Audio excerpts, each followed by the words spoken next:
climate smart agriculture training for youth farmers.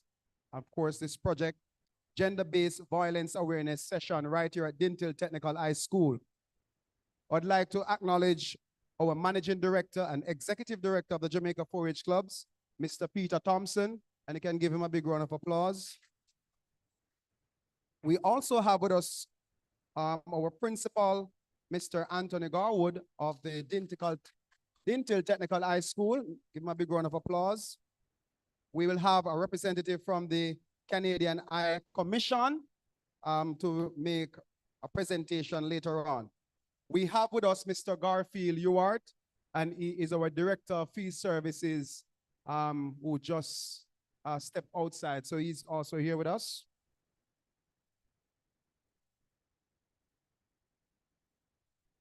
And we have our Parent and Teachers Association President, Miss Amoy Nevers. I hope I get it right, Nevers. She's here with us. Can give her a big round of applause. We have Mrs. Charlene Edwards Marshall, who is our regional manager for this region. She's at the back. You can give her a big round of applause. We have Mrs. Alicia Fulton, our national home economics coordinator. She is also at the back, Mrs. Fulton. We have our parish manager, Miss Michelle Mantle, who is here. She's also at the back. Also, we have Mr. Alain Cox, our project manager for the project. And of course, we'll have, later on, we should be joined by Miss Jacqueline Dillon, Deputy Superintendent of Police. We also have with us here today Dr. Colleen Gooden and her team from the St. Catherine Health Services. Please give them a big round of applause. And of course, later on, we'll get to know everyone in person. But Dr. Gooden and the team, big up. We're happy to have you here out of your very, very, very busy schedule. We also have Dr. Warren Thompson, who is also here. And of course, we have Dr. Judith Liba, if I get that right. Oh no, she's not here. And we have other members of staff of the Jamaica 4-H Clubs, other members of staff of the Jamaica 4-H Foundation. We also want to acknowledge our sponsors, Tradewind Jamaica Limited. You can clap the sponsors who make it possible. We have Big Joe. We have Access Finance Limited. They're here, and you can check them out as well. Give them a big round of applause. We have Lasco Distributors. Keep the applause going. Jamaica 4-H Clubs. Bureau of Gender Affairs. We have Miss Michelle Mantle, for Parish Manager sponsor. We have Miss Milfred Crawford. And of course, last by no means least, we have Dintil Technical High School. All right, so welcome, welcome, welcome, boys and girls, ladies and gentlemen. We have a packed event in terms of activities.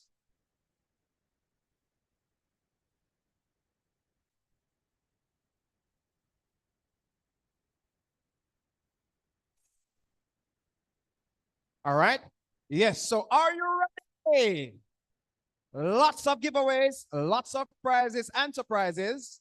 And you are lucky to be seated in this auditorium to get all those goodies. Now, I'm going to ask you to turn your attention. We're going to take a video presentation at this time.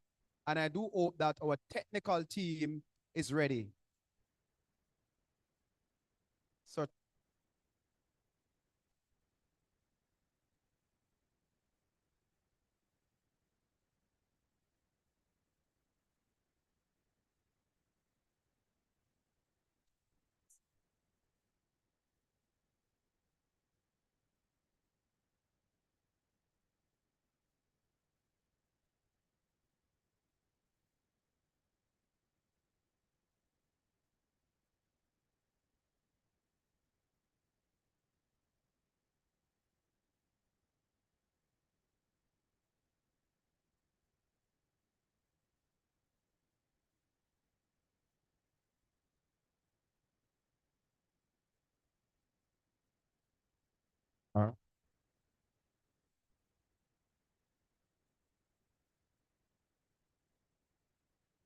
All right, so seems to be having, okay, all right, so we have to skip that and we'll come back to that video presentation. Now, ladies and gentlemen, I did a impromptu welcome, and I think the honorable person to do that is our host, headmaster. Ladies and gentlemen, boys and girls, please put your hands together and help me welcome and special greetings, our principal, Mr. Anthony Garwood. Please put your hands together for him.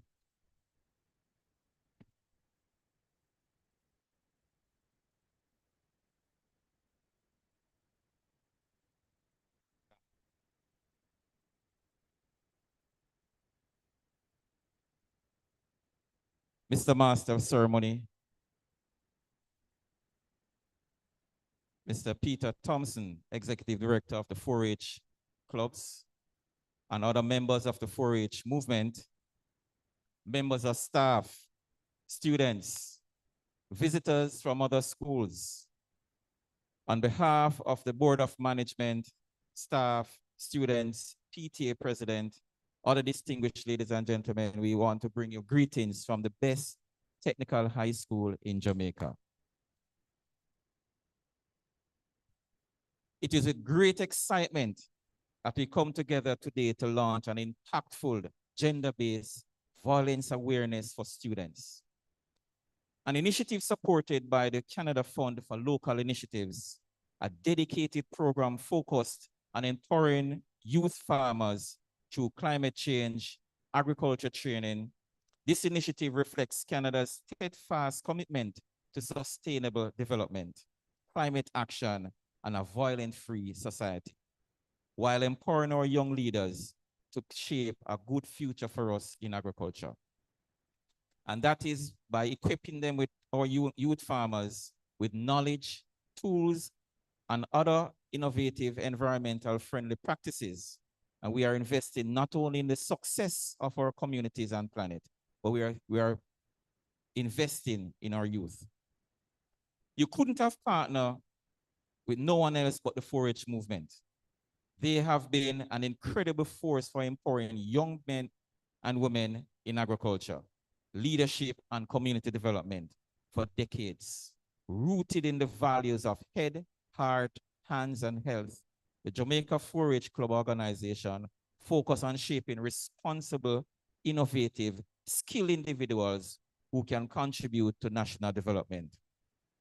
With these programs in agriculture, education, entrepreneurship, climate smart practice, and life skills, the 4-H movement plays a pivotal role in inspiring a new generation of farmers, leaders, and change makers in Jamaica. It aligns with the global mission of fostering youth development while addressing local challenges such as food security, climate resilience, rural and urban development. You couldn't have chosen a better location than Dintil Technical High School, the #1 non-traditional high school in Jamaica, the epicenter of agriculture at the secondary level. We have been leaders in delivering agriculture science program to our students, and they are responding well. We continue to maintain a 100% pass rate in agriculture science at the double and single awards. Every student is exposed to agriculture science at grade 7, and we send an average of 45 students each year to be assessed. Let us partner with the partnership with the gender-based violence in school, and that is what we are looking forward to have a violent-free society. We're 5 years from Vision 2030, the place to live, work, raise family, and do business. And for me, I add an next section to say, and retire. I want to retire here. So welcome on board persons from Ministry of Health in this program, and rarely you see health and agriculture twinning, but it is a good twin. Welcome on board. So on behalf of the Board of Management, staff, students of Dintil Technical High School, I bring greetings and you will have a wonderful day. Thank you. Thank you so much. Please put your hands together for our principal. What kind of thank you clap that? Sir just gave you some statistics. And of course, I'm very happy because, you know, I always have this conversation with my parish members in terms of which technical high school is the best technical high school. And in Centon, you know, they would say, oh, it's Marcus Garvey. And I said, no, it is actually the Tintil Technical High School. And I'm very happy that the principal said the best technical high school. And to back it up, 100% passes in agriculture. So continue to doing well. And this is historic. This is a historical message for years. And you continue on that path. Big up, sir, and congratulations. And that also deserve another round of applause. No, me on the finger clap now go work. So please, we need some big round of applause. All right, so up next, we're going to hear from our Parent and Teachers Association President. A brief presentation. Please put your hands together for Miss Amoy Nevers.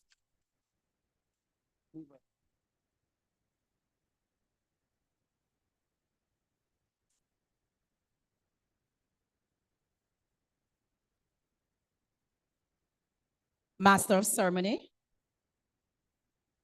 Mr. Peter Thompson, Managing Director of the Jamaica 4-H Foundation, other members of the 4-H Association, visiting schools, teachers, parents, well-wishers all, a pleasant morning to you. The Parent Teachers Association here at Dintil Technical High School is delighted to be sharing in this very important session today. Gender-based violence in our schools is a significant issue that can and will severely impact students' physical and mental well-being, educational attainment, and overall development. We know that there are several contributing factors to gender-based violence in our educational institutions, which indeed require all hands on deck to address the challenge.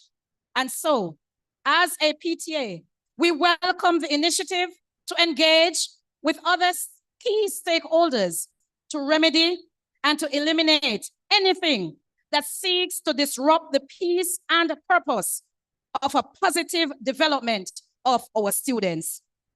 We thank the Jamaica 4-H Foundation for this active approach, along with its partners in their bid to address critical social issues. The Parent Teachers Association of this noble institution stands resolute in the fight against gender-based violence in our schools and our society at large.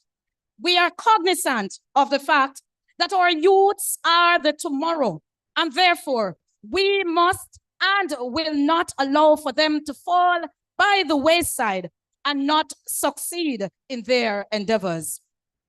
One famous writer once posited, empowered youth are the catalyst for positive change. And so, what better way to start? There, however, will not be an overnight change, though we often hope. But we know that a start is a closer step to conquer. And as the heart of every young person lies a potential for greatness. So as we embark on the journey of addressing gender-based violence in schools, we here at Dintil embrace a holistic and coordinated approach among educators, policymakers, parents, and the community to create a safer, more inclusive environment for all students. We thank you for choosing the best technical high school, the Dintil Technical High School, and we look forward to what the day has in store and how we as a team will continue to empower each other in the fight against gender-based violence in our schools. I thank you.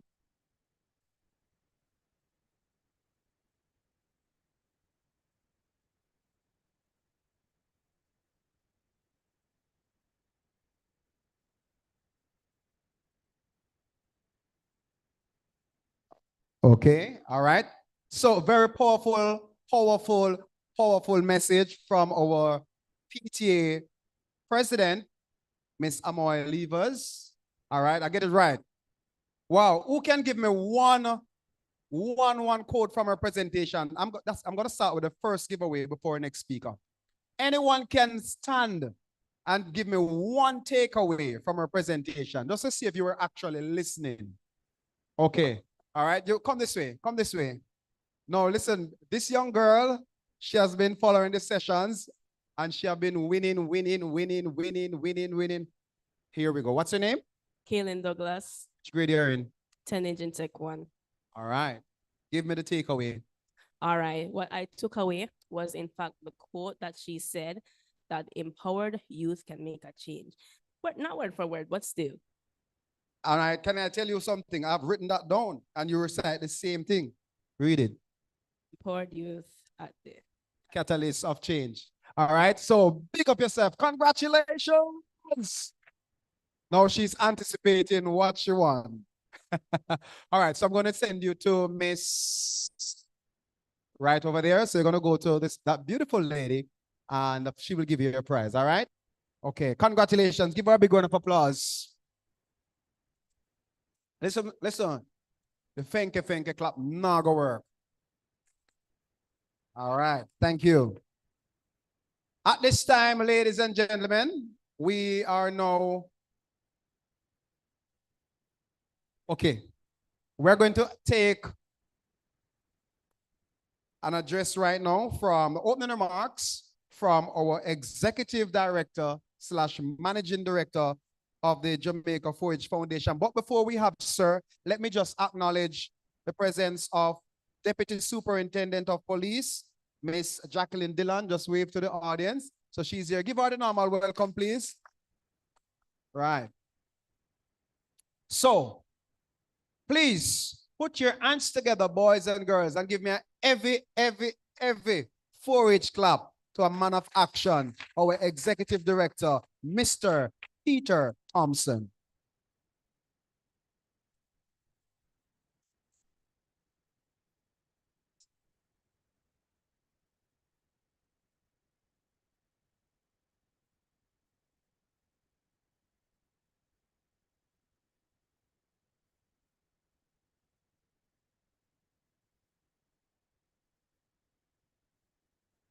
Mic check. Okay, it seems to be working. Mr. Master of Ceremony, Mr. Ted Roy Gordon, who is the parish manager for the St. Ann Parish, Jamaica 4-H clubs. I want to recognize DSP Jacqueline Dillon from the St. Catherine North. Okay. Miss Amoy Levers, PTA president of the Dintel High School. I want to recognize also other distinguished guests in the audience. I want to recognize Dr. Colleen Gooden and her team from the Ministry of Health.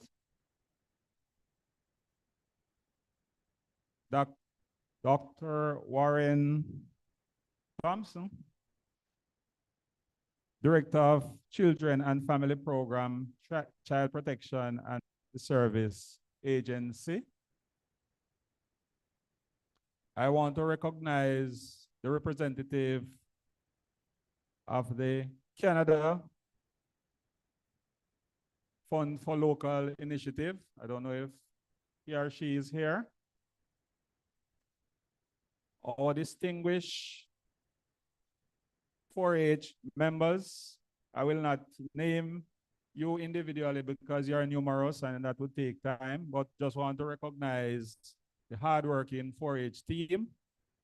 I want to recognize Mrs. Mildred Crawford, who represents the Jamaica Network of Rural Women and the United Nations. I want to recognize Our sponsors, Big Joe, Access Finance, True Juice, or Tradewind Citrus. We have the Bureau of Gender Affairs. And of course, we have the 4-H Home Economics Department, among others. And most importantly, the students and teachers from the different schools. Give yourselves a round of applause.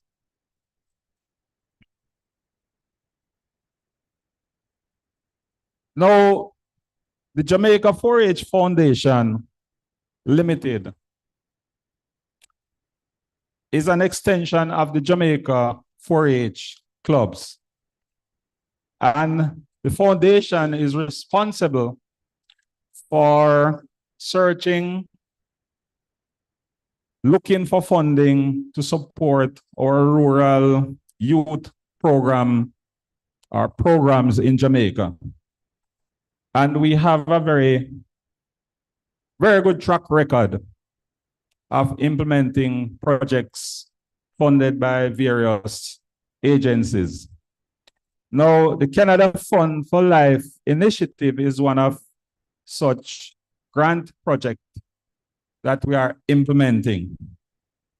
And this project is sponsored by the Canadian government to the tune of approximately 25,000 Canadian dollars. And we're happy to partner with them to make today's activity a reality. I want to say that the youths of today will be the future for tomorrow. And we have to instill in them the type of discipline that we would like to see for them to become better role model for the next generation and the next generations to come. And because of that, we are very much mindful that we have to make investments, positive investments in them so that they can be transformed to become better citizens of Jamaica, land we love. Now this project will be implemented in St. Catherine. And we know we have many challenges in St. Catherine with crime and violence. And of course, socio-economic challenges which we have to mitigate. So this project, while there's a gender-based component, we also have an agrotechnology component where we will be investing in climate-smart agricultural practices in 2 schools. That is the Sligoville All-Age School and, of course, the 4-H Center over there in Rose Hall. And we will be extending this to other schools in the parish so that we'll keep the youths, the minds focused on positive things. So while we address gender-based violence in school, we'll also be twinning that with an activity or activities to get them to learn skills, lifelong skills that will assist them in going forward. So the climate smart agrotechnology practices will showcase the use of water harvesting, best agricultural practices, pest and disease management, automated sprinkler systems, and of course, showcasing other technologies that youths and schools and clubites can adopt to transform themselves into meaningful citizens of the parish. Now, as you know, climate change is a reality. We have seen cycles of drought followed by cycles of rain, and when they do come, they are very intense. So part of this initiative is to see how much we can mitigate against that by adopting practices that will assist in making you be more productive and better at what you do, whether you do it individually or you do it at the school level. I know we have presenters coming. They will be discussing issues relating to, challenges within the school system. I know that our PTA president and DSP can attest to the fact that some of what we are seeing manifesting in our economy today is a result of what would have gone bad at the school level, and this perpetuate into the society. And this is what the result of what we are having now. So if we can nip those things in the bud at this stage and redirect, refocus our minds to more positive things, then I believe that Jamaica can be better for the next generation. So I just want to say, I wish the success of this activity here today, and I hope there are many takeaways and lessons learned that will be used to guide you going forward. And of course, we have experts in the room who can assist to reprogram the minds so that we can become better citizens of this Jamaica land we love. Ladies and gentlemen, thank you, and I will be listening in, and wherever my contribution is required for clarity, then I'm willing to assist. Thank you very much. All right, please put your hands together. Give him another round of applause. Mr. Peter Thompson, Managing Director and Executive Director of the Jamaica 4-H Clubs, and of course, the Jamaica 4-H Foundation. Just want to acknowledge a few persons that we have here. Also, we have Miss Listra Clementson, a JLP Councillor Caretaker for the Linstead Division. You can just wave your hand, please. Just want to acknowledge her. You can give her the normal welcome. We also have from the Bureau of Gender Affairs, Miss Nardia McLaren, and she's a Director of Community Liaison. Okay, yes, she's at the back, so let's give her a round of applause. And of course, later on, she will be making a presentation. All right, so we're ready for some giveaways now. And I hope you are listening to our ED presentation. Now, the first person, separate and apart from those who were at the last session, to give me the name of 3 of our main sponsors.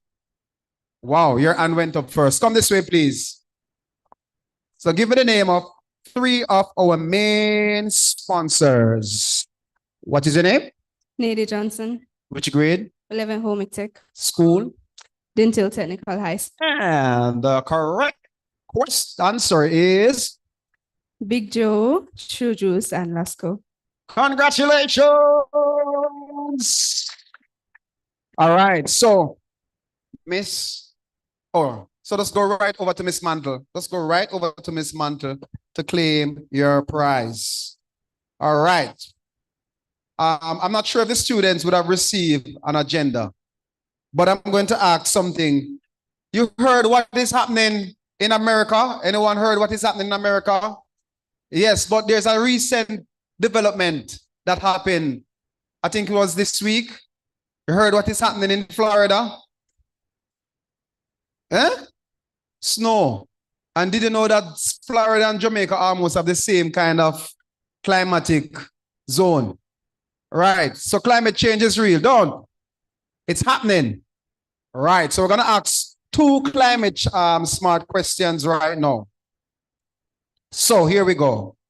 The first person to make your way to the MC and answer this question correctly will win a trip for two. Anybody want a trip for two? Huh? All right, so the first one is climate smart agriculture. The first person to tell me, how can farmers save water when growing crops? That's easy. Make your way to the stage right now. All right, I'm going to give her the chance. Come this way. I'm going to select row by row next time. So since we have this row coming up 2 times, then the middle row and then the next row. Name, please. Michaelia Thomas, And class. 10 Agritech, Which school? Lintil Technical High. Oh, I thought I heard St. Andrew Tech. Wrong school. And the correct answer is? Well, climate harvesting, and you can use, I don't Repeat that one. climate harvesting. Climate harvesting. Climate harvesting. Mr. Cox, you can climate. All right, I'm going to repeat the question. Let me repeat the question. How can farmers save water when growing crops? They can, you know, where the drains. So when rainfall, they can set up drains where water can flow down into drums or into tanks so that they can save water to grow, help to manage their crops. Congratulations. You have just won a trip for two. Back to your seat, I joke. All right, so what we're going to give her, I have to go for the bag. Yes, in the bag. You're going to take 3 items from the bag. 3 items. No, not that one. That's mine. 10, 5, 4, 3. Congratulations. Give her a big round of applause. All right, so we're going to resume back to the program now. And I'm not sure if we have our representative from the Canadian High Commission as yet. So at this time, we will be taking a presentation from our project manager. Ladies and gentlemen, boys and girls, please put your hands together for Mr. Alain Cox.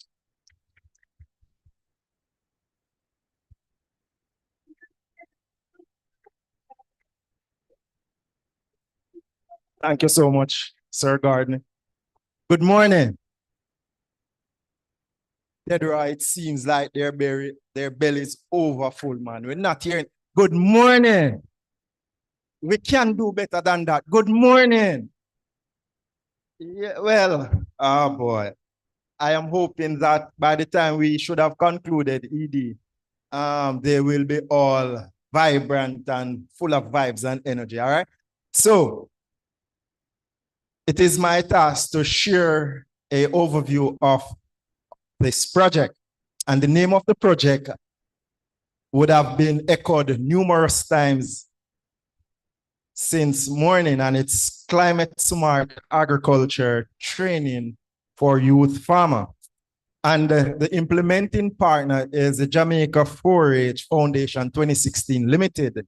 And this would not have made possible without the support of Canada Fund for Local Initiatives, aka CFLI. And this project will be implemented with funding amounting to $24,958 and 0.05 Canadian dollars. And St. Catherine, you are so blessed, you are unique. This parish is the only parish that is benefiting from this project. Give yourself a round of applause. And so, we are very grateful and thankful for Dintil for hosting us today. And so, the project summary is as follows. The Climate Smart Agriculture Training for Youth Farmer project is an initiative aimed at empowering youth in the parish of St. Catherine, Jamaica, to mitigate the effects of climate change through sustainable agricultural practices, right? And so St. Catherine, despite being the second largest parish in agriculture production, faces significant socioeconomic challenges, right? And this is not, or this is now making it more difficult because of climate change, right? And with high youth unemployment and limited resources, this project seeks to address the issues by equipping our youth or our young farmers and students with the knowledge and skills required to implement climate smart agro technologies. And so the project will be spearheaded by the Jamaica 4-H Foundation, and we will be focusing on empowering youth food security or improving food security, generating income opportunities, as well as to promote environmental stewardship. And some of the key activities will include, as our managing director would have shared, the installation of drip systems, automated sprinklers, rainwater harvesting at one of our training centers here in St. Catherine, the Rosal Training 4-H Production and Training Center. And this will see additional things being established, such as vegetable plots in 2 of our schools, Dintil High School, as well as the Sligoville Primary School. And so the project also includes knowledge session on advancements in agro-technology. You know, we want to showcase where we are with agriculture and the use of technologies to change the mindset. And so we are also going to have some awareness sessions, such as the one that we are having today in gender-based violence, right? These activities are designed to foster innovation, sustainability, and social responsibility among the youth, contributing to the development of resilient, climate-smart communities. And we all know what is happening around the world. And Mr. Gardner would have just asked about Florida and all of that, what is happening. And so we want to implement smart agricultural techniques as we seek to ensure food security. And so some of the expected results, we will see some 200 youth, teachers, and administrative staff exposed to sustainable school gardening activities in our schools. We will also see the creation of income generating opportunities for 30 youth. So we are not just coming here to speak about crime and violence and to come to the various sessions to teach you about agricultural activities, but we want to also assist some 30 youth to start their own little enterprise. Furthermore, 100 students will gain insight in agrotechnology, technological advancements, and greater awareness in gender-based violence. And so you're at the right place today where you will learn so much, things that you wouldn't even consider to be gender-based violence. Today is that day when you get that opportunity to share and to ask all the questions, right? And so with that, we will be promoting this, not just to you, but throughout all our activities, ED, because we want to make Jamaica a better place. And so the overall goal is to enhance the ability of our youth in St. Catherine to respond to climate change while addressing socioeconomic challenges and improving food security for over 500 students. So whatever we do at our gardens, we are expecting it to come back into the school feeding program where we can provide balanced, nutritious meal for each and every student that attend the schools. And so, as we said earlier, this project is being funded by Canada for Local Initiative at a contribution of $24,958 Canadian dollars. And so we decided that we want to implement this under 6 activities. And activity 1 is the installation of climate smart irrigation technologies at our Rosal Training and Production Center right up the road. And this area, we will be putting in irrigation systems, automatic water sprinkling systems, water harvesting measures, and this will be used to support our crop production at that unit. Activity two is the establishment of cultivation plots with vegetable crop, and this also will be done at our center. So we will be implementing or establishing a 1 acre vegetable plot at that center. And this plot, again, will produce vegetables for sale to our schools, our neighbors, the Iglas. And so look forward, Miss Johnson will ensure that you will get the best quality crops that you could ever think of. And activity 3 will see training in climate smart agrotechnology for 200 students at the secondary and tertiary level. And so this training will take place both virtually and in person, where 200 students will be exposed to these various technologies that are available, right? Activity 4 is the installation of climate smart agrotechnology in 2 of our schools, as mentioned earlier, Dintil I and Sligoville.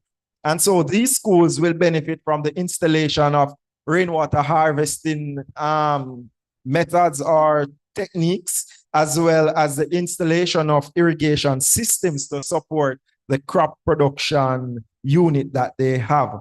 And activity 5, which is the session that took place last week, where we had over 100 students coming out to Dintil to participate in the agrotechnology knowledge session, right? And trust me, it was a great one. I know all the persons that were in attendance, they really enjoyed it themselves. They learned a lot.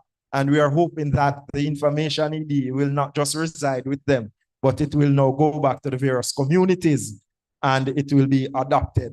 And activity number 6 is the one that we're having today, gender-based violence session. And we are currently in that, where students will be exposed, Mr. Garden, to a lot of agencies that are technical persons that will be able to share and to assist them in making the right decisions and to guide them in all the way that we can. And so I just want to thank you for coming out, and we look forward to having a great day, and I wish for you all the best. Thank you so much, Mr. Alain Cox. Give Mr. Cox a big round of applause, please. No, remember when I work with that, bigger round of applause, please. Yes. Not working with the fenke clap. All right, so Miss Michelle Mantle, our parish manager, can you bring some prizes? I need 3 prizes from your sponsorship phone cards. Make that 4. 2 digi, 2 line. So we're gonna go now. Mr. Cox was here and he spoke about several things.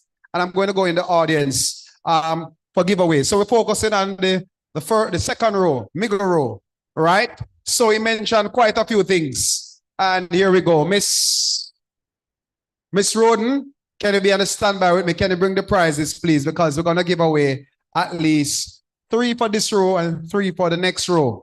The first person to tell me how much money in this row Canada pumping into the project. Come with the prize, please. And here we go. You have the right answer. What is your name? Sir Makeda Armstrong. Which grade you're in? 10 bus clear. All right. And the correct amount of money is 24,958 Canadian dollars. congratulations.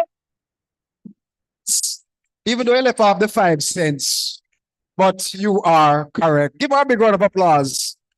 We're making the presentation to you right away. All right. Congrats. You can stand, please. Miss Roden will be making the presentation, followed by Mr. Bernard. All right. Next one for this row. Give me the name of 2 schools that will be benefiting from the do you want to answer? Sorry, from the gardening project. Which 2 schools? Dintil. Say it again. Vilandi. Come on, you're polite. Say it again. Sligoville and Dintil. Congratulations. Simple and easy. Mr. Bernard will be making this presentation.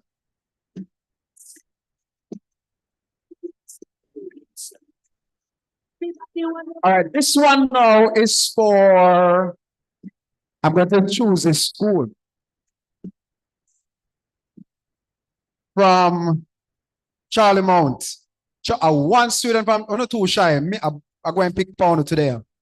Charlie Mount High School. Team leader, select somebody. Right, good. Right, Smarty, right, Smarty, right, Smarty. And your question is, listen, your question is, if I look something simple now, you know. Name the 4-H center in this parish that will be benefiting under the project. Name the 4-H center that is located in this parish. I'm going to even make it easier. In Linston. The Rosa Training and Production Center. Congratulations. And I'm asking the 4-H parish manager to make this presentation. What and what are you giving him? That and that and that and a bottle. Yes. Congrats, sir. Miss Michelle Mantle.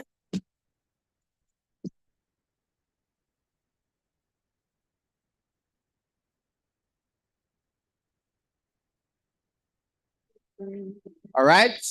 When we return, we'll take some more. So listen, you have to listen keenly to each presenter because I'll be giving away the prizes based on their speech and what they're presenting. Clap all the winners, please. We'll focus on the next row afterwards, after our next presenter. Okay. So with that said, ladies and gentlemen, I'm going to make some adjustment to the program to facilitate our next presenter. Ladies and gentlemen, boys and girls, I need your attention now more than ever. Please put your hands together for our next presenter who will be presenting on the impact of gender-based violence in schools and the wider community. Please and welcome Miss Jacqueline Dillon, Deputy Superintendent of Police.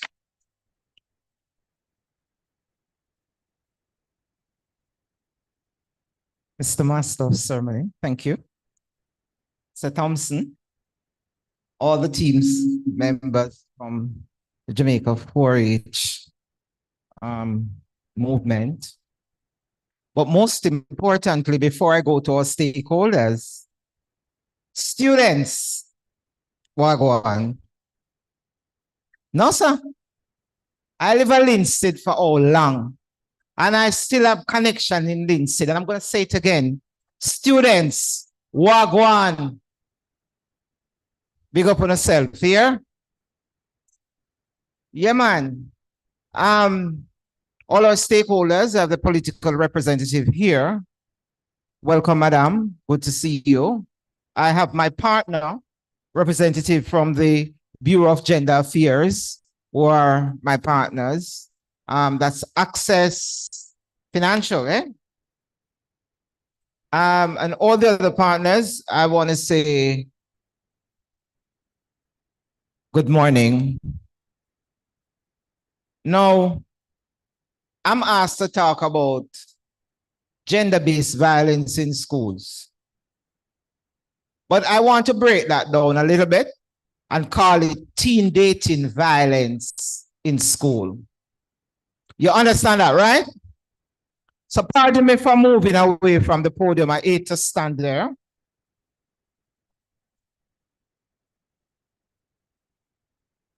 Let's talk. And some of you might be asking yourselves, what does gender-based violence have anything to do with agriculture? You ever thought about it? Now we talk about gender-based violence. First, let me just say something.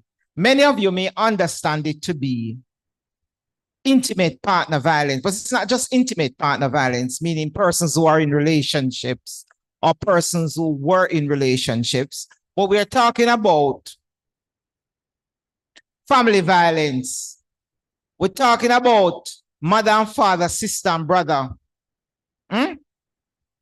father and son, mother and daughter, relative, blood relatives. And oftentimes these violence they spill over into the school environment.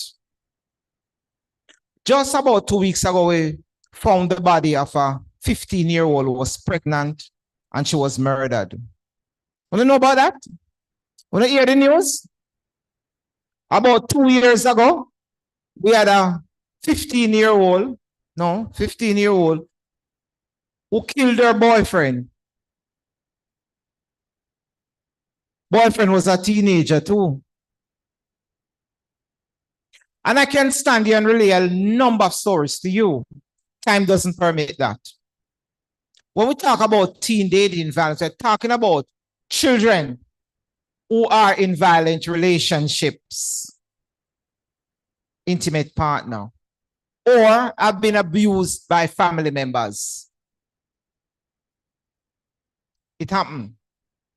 So you're asking yourselves, so what does that have to do with agriculture? I'm a part of a 4-H movement that does agriculture, done farming. Gender-based violence affects economy. And we're going to talk about it for about 2 minutes, how it intertwines. There are about 5 classifications. In some readings, you may get more or less of gender-based violence. One of them is financial abuse. And sometimes they refer to it as economic abuse. When you are impacted by violence in any form, it impacts your ability to learn, to produce. Economic abuse takes away financial resources from individuals. We had a stabbing incident in a school last week, and it came out of relationships between 2 persons. As a matter of fact, we call it love triangle. You know what that means, don't? Because love triangle happening in schools. Charlemont, Dintil, all the other schools up here, you're not immune from it. Because as the police, we collect those data. And what we are now finding among students is the violence spilling out onto the major roadways. Family members become a part of it. Community becomes a part of it.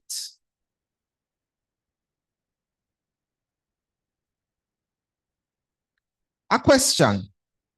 When you're in, all right, so we can't tell you if you have relationships. We can't tell you, but you're not going to follow that. No. We can't tell you if you have no boyfriend and no girlfriend, but you still have a boyfriend and girlfriend, no? And someone will call it a friend. Because many of you don't know the police when we're out of uniform, you know. Sometimes we stand up on the road and we watch, you know. Now the major towns and so, and the transport centers. Only now no little thing. When you're in a relationship, say for example, I'm going to take it on both ends, because we have the girl, them are very aggressive too. Up the boy, them.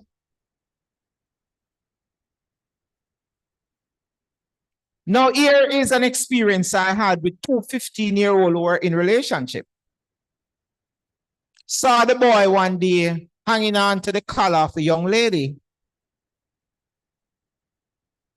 Was just about to hit her. I stopped him. So what's going on here? Miss, I'm a girl. And I'm like, did you know her before? No, because here we are in a confined setting where everybody's supposed to just know them one another. And 3 days into that, are your girl. And then I asked the question, how she become your girl? Miss me like her, I tell her, she said she like me. I say, you want to be my girl? And she say yes. So I said to him, so why are you hitting her now? Or why do you want to hit her now? Because me not like how she turn up and talk to that boy there. Because when me that look her, so she turn up. That means I look the boy, I look her and she interested. That's the reason why it might be that. Because what you learn comes out of your home and your community that you interact with and your peers. So imagine you meet a little young man up at Intil and he said, "Yes, I like you." As yeah, I like you too. And then he start to control, tell us, if you talk to that one, then I talk to that one day. Me not like how that one they look, and we look you. And you allow the little young man to control you. And I find it sweet, don't, because some of you know me I talk about, don't. Don't. Yeah, man, you can't stay there. You don't know me I talk about. And then after I start to tell you all kind of name and tell you, oh, you're easy to forget. Then the next thing him start to do, I beat you. When that starts, you can't focus on schoolwork. You can't focus on nothing. And let me spin the coin now. You have the young ladies who meet the young men and they agree to be in relationship, although legally you're not supposed to be in a none. Legally.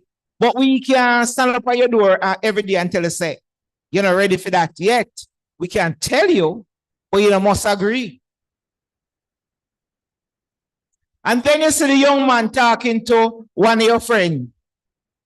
Or every time you turn around, you talk to my friends. And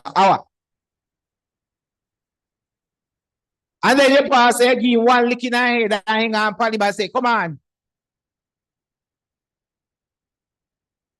Do you think that's teen dating violence? Or not think so? You know better realize that teen dating violence that. Because when you talk about you're jealous, and the little boy be kind stand up and talk to girl, you know, like when he's stand up and talk to girl.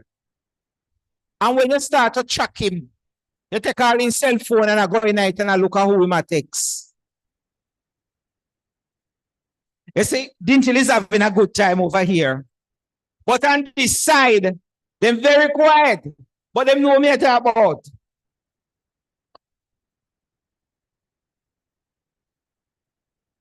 Young ladies, young men. A number of school violence that we have start out with relationship.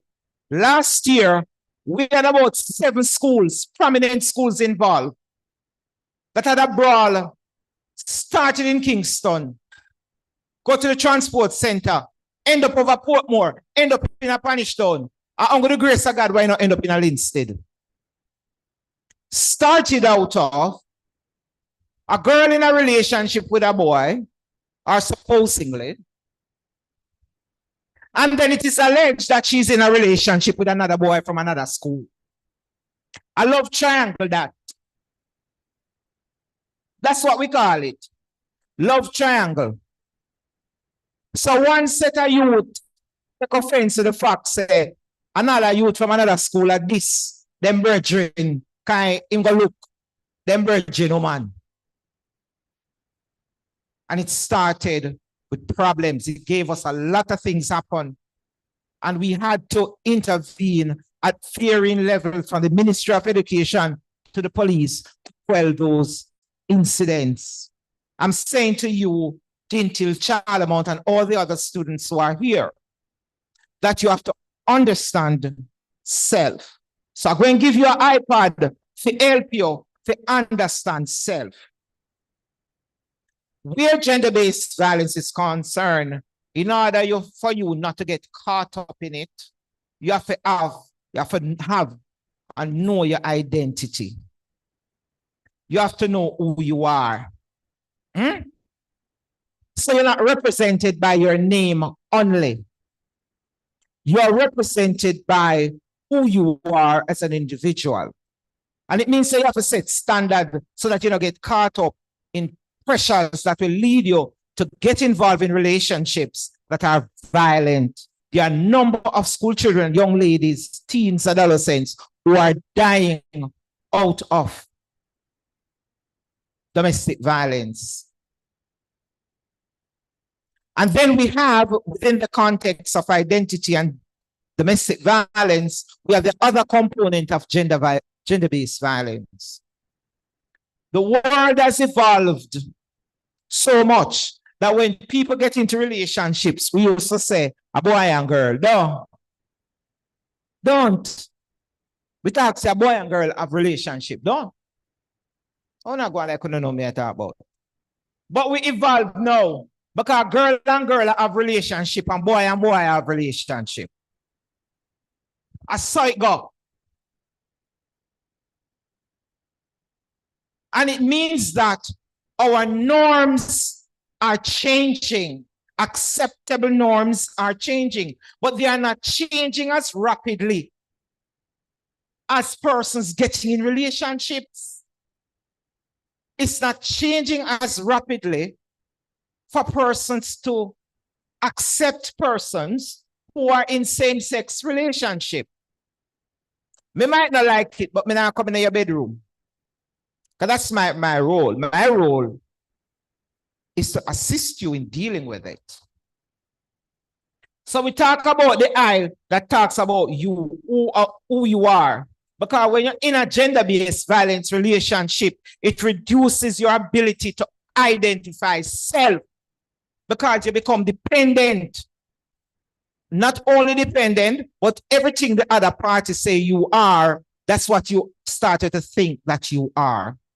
So you're in a one relationship with a young man and you find a pretty girl out the road and he tell you, or your face ugly, and your foot then twist up, and you look like, but I like how you look again.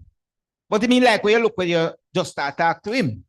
But in I get something else, so you start to look elsewhere. But your identity right there, your self-esteem becomes questionable because you're now believing everything that that partner says you are. So you have to know self and know who you be. And then the other thing that you ought to know is, why am I here? What's my purpose? Why God, I've been through so many things. Why is it that I'm still alive? Why, when me try to kill myself, God make me still there? What is my purpose? And you have to find your purpose. And when you find your purpose, then you can work around issues of gender-based violence. Because you know who you be. And you know why you are here. The other thing is having the right attitude. Sometimes we tell young people, say, your attitude not good, your attitude bad. But you, again, must now know how to develop the right kinds of attitude that will put you in a position to deal with issues of gender-based violence when you're confronted with them.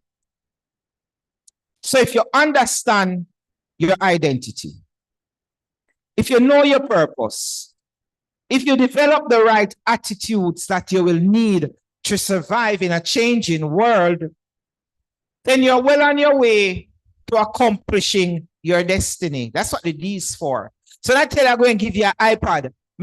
Well, the one on the table is mine. I'm not giving it away. But I can offer you some KFC. How much are you want KFC? Everybody want KFC? Which part of the KFC you know? So no one leg and tie, but no one breast and wing. All right. So I know that the KFC me are going to. The KFC I want to give to you is for you to keep focus. Set your standards high. Be consistent. That's what the C is for. And work towards your dreams. So keep focus and be consistent.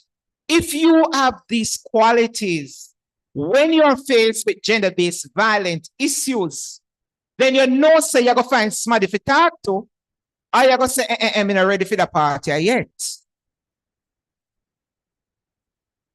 So let me link it to why 4-H is here. When you're a victim of gender-based violence, you can't produce nothing. We have many young farmers. So I have my constable, he's a very young police officer, Stand Up Golden. He's Constable Golden, he's a former head boy for Old Harbour High School. But not that alone. In doing little farming, right? In doing little farming. But he also understands that if he gets into a domestic violence situation, he can't go farm. That way I try to say to you. He not go earn nothing because he must try to protect himself from violence from a partner when he should have been there trying to do his farming and making some money. And he can't do that, you know. So I want you to understand that in every sphere of life, when there is gender-based violence, it affects how you learn, how you produce, how you live quality of life. There are too many young people who are victims. We have some perpetrators too, because we have some young men who don't stop beat the young girl them. And so we have to find ways and means, and this is one session that allows for us to educate you that you don't have to become a perpetrator. You do not have to become a victim. If you understand self and is able to deal with the pressures of your peers and life, because many of the things you do are influenced by peers. So you see a sister out this one, she have a boyfriend a year, you know. You have a nice brother because the boyfriend they treat her good. You know, no brother. I listen to your old conversations, you know. I listen to young people conversation because I work in schools as well. And so I implore you, students, ladies and gentlemen, to seek help when there is need to seek help. Do not wait on the physical violence because at that time you may die.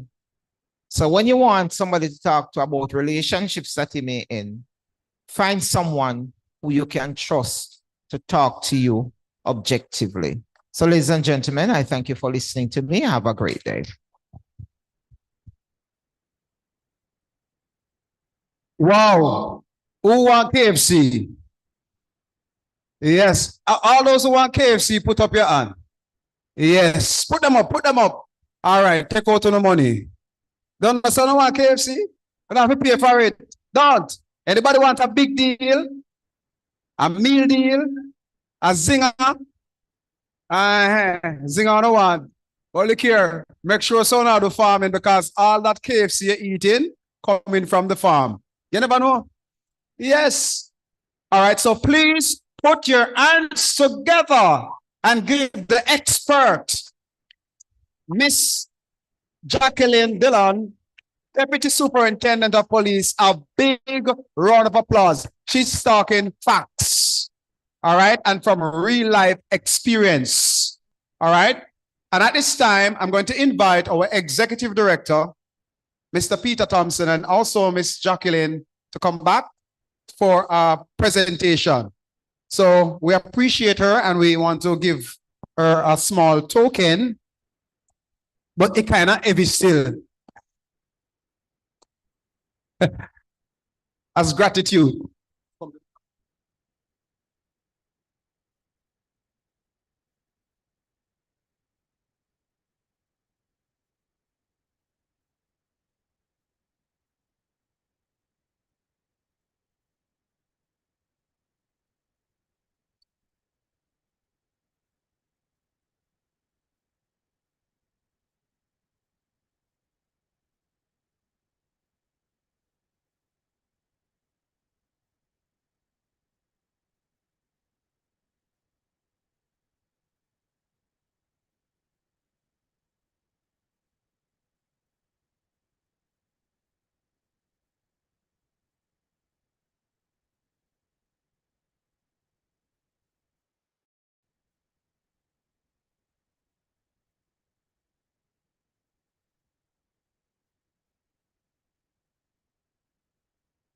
All right. Please give our Deputy Superintendent a big round of applause.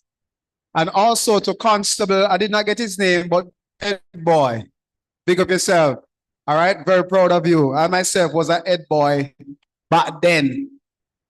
But I think my head need to get bigger. All right. So moving on nicely. We're not going to pause for any giveaways. We're going to give the giveaways in one segment, because we're pressed for time and we did start a little late. So now we're going to take another presentation from an expert in the field. And of course, this is her area. Please put your hands together and help me welcome the beautiful lady from Bureau of Gender Affairs, Nardia McLaren, our Director of Community Liaison. Good morning, good morning. How are you feeling? Jesus. So that means you're not gonna listen to me?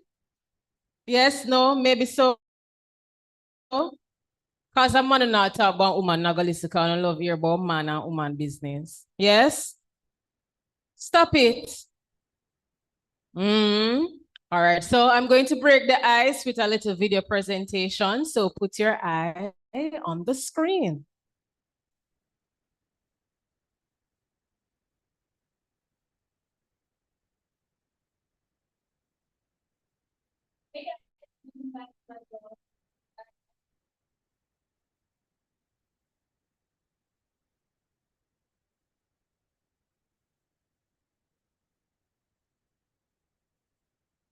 Turn it up a little.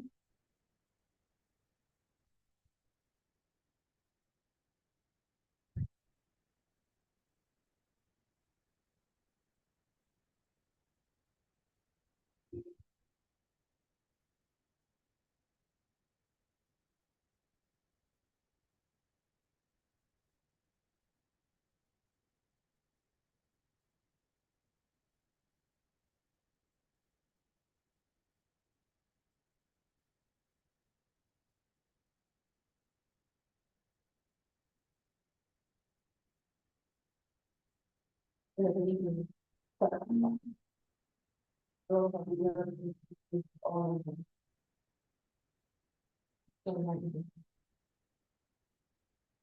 guess he's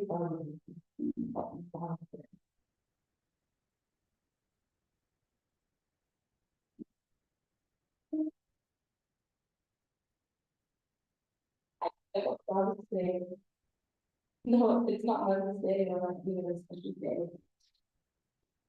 Last night you can. You can.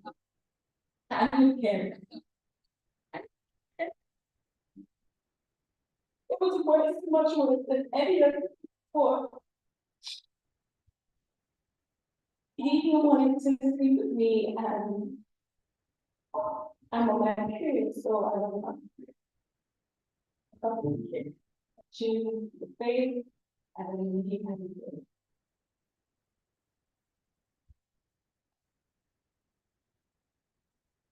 I got home today. And today is actually very special day. It's the day of my funeral. Last night, I think people took there. If only I had the courage and the strength to leave him, maybe I would have gone down today.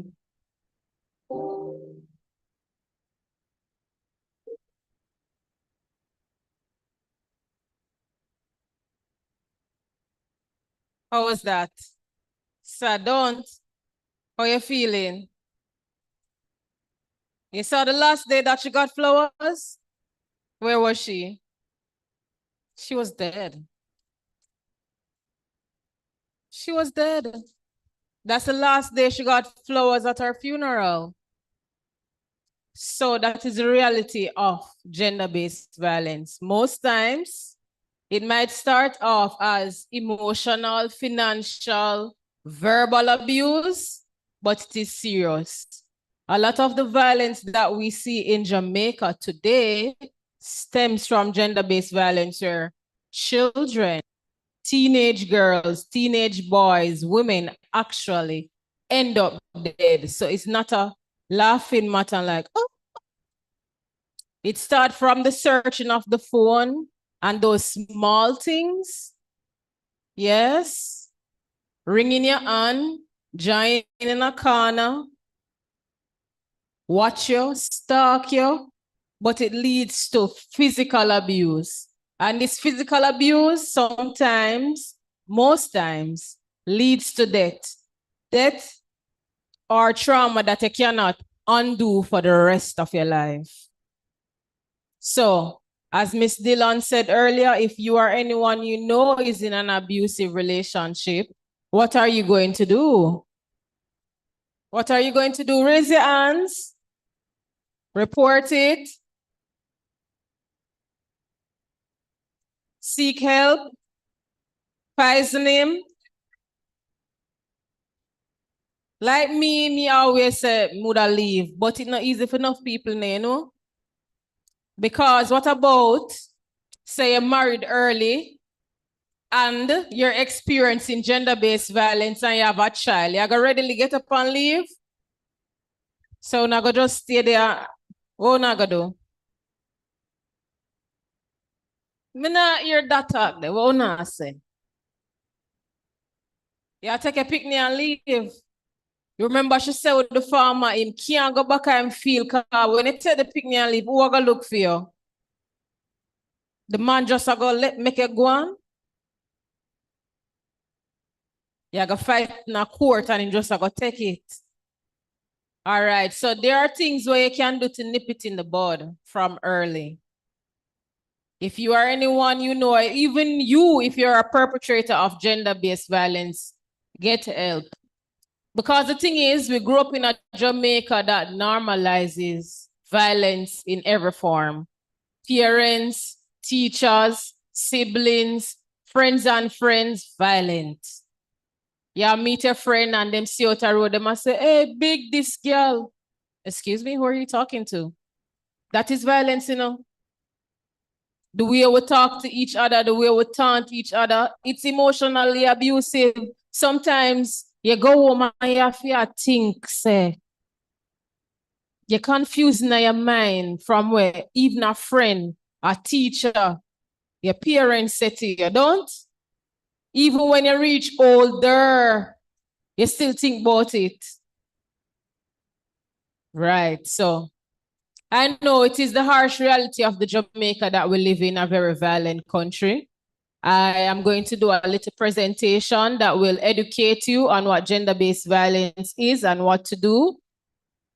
So bring the slide, can come up a little more? Yes, no? All right, so I am from the Bureau of Gender Affairs with it all the way at town, New Kingston.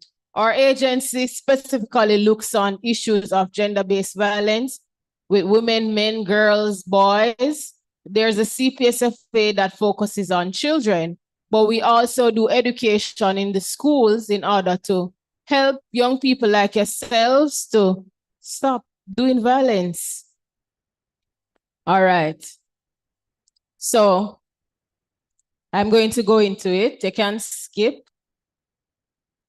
Uno must read. You know that because dunceness not going away.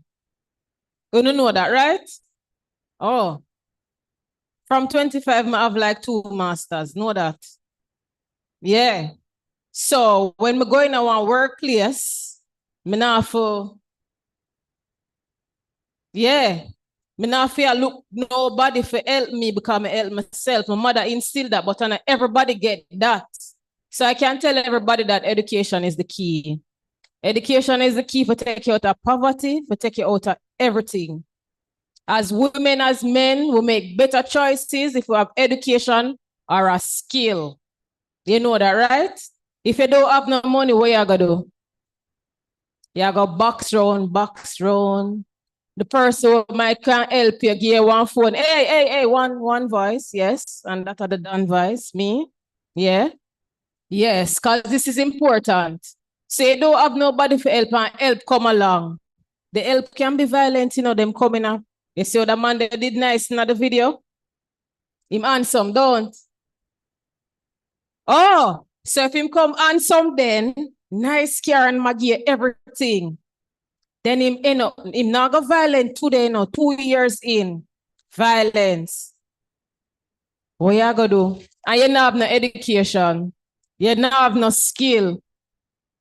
You not have no way for turn. You're a big woman and big man now. You go back to your family. See? So now you're there at school. Take in your education. My things sound no big now, you know. Search man phone and have look a boyfriend. But me I tell you, we're not ready for that yet. Because without education and skills, the world ugly. Sometimes I don't want to work. I'm tired. I could have lie down in my bed, AC. But me I forgot work. So when I leave, I'm there. So, yeah, me have to work. Because no girl and no boy can beat me. Yeah, because I have my education and I can make empowered decisions. Right. And knowing yourself, me, now catch up on no street corner with no boy and no girl. Yeah. So we have standards. Standards. You see, so when me used to go to school, them call me nerd. Cause bright girl and bright boy, them laugh after them. You know that though? Everybody want art. But which part that bring you? Artness. Where you going to sell artness? Or buy artness? You understand that marketable? What you going to do? Influencer? See TikTok lockdown what there, you know? If you don't have TikTok for influence, what you going to do? You have to go. Nobody, so when you're sick, nobody no want to be doctor, lawyer, teacher, and them somebody again. Everybody just want the lash, makeup, and wig with big baby ear. Ugly.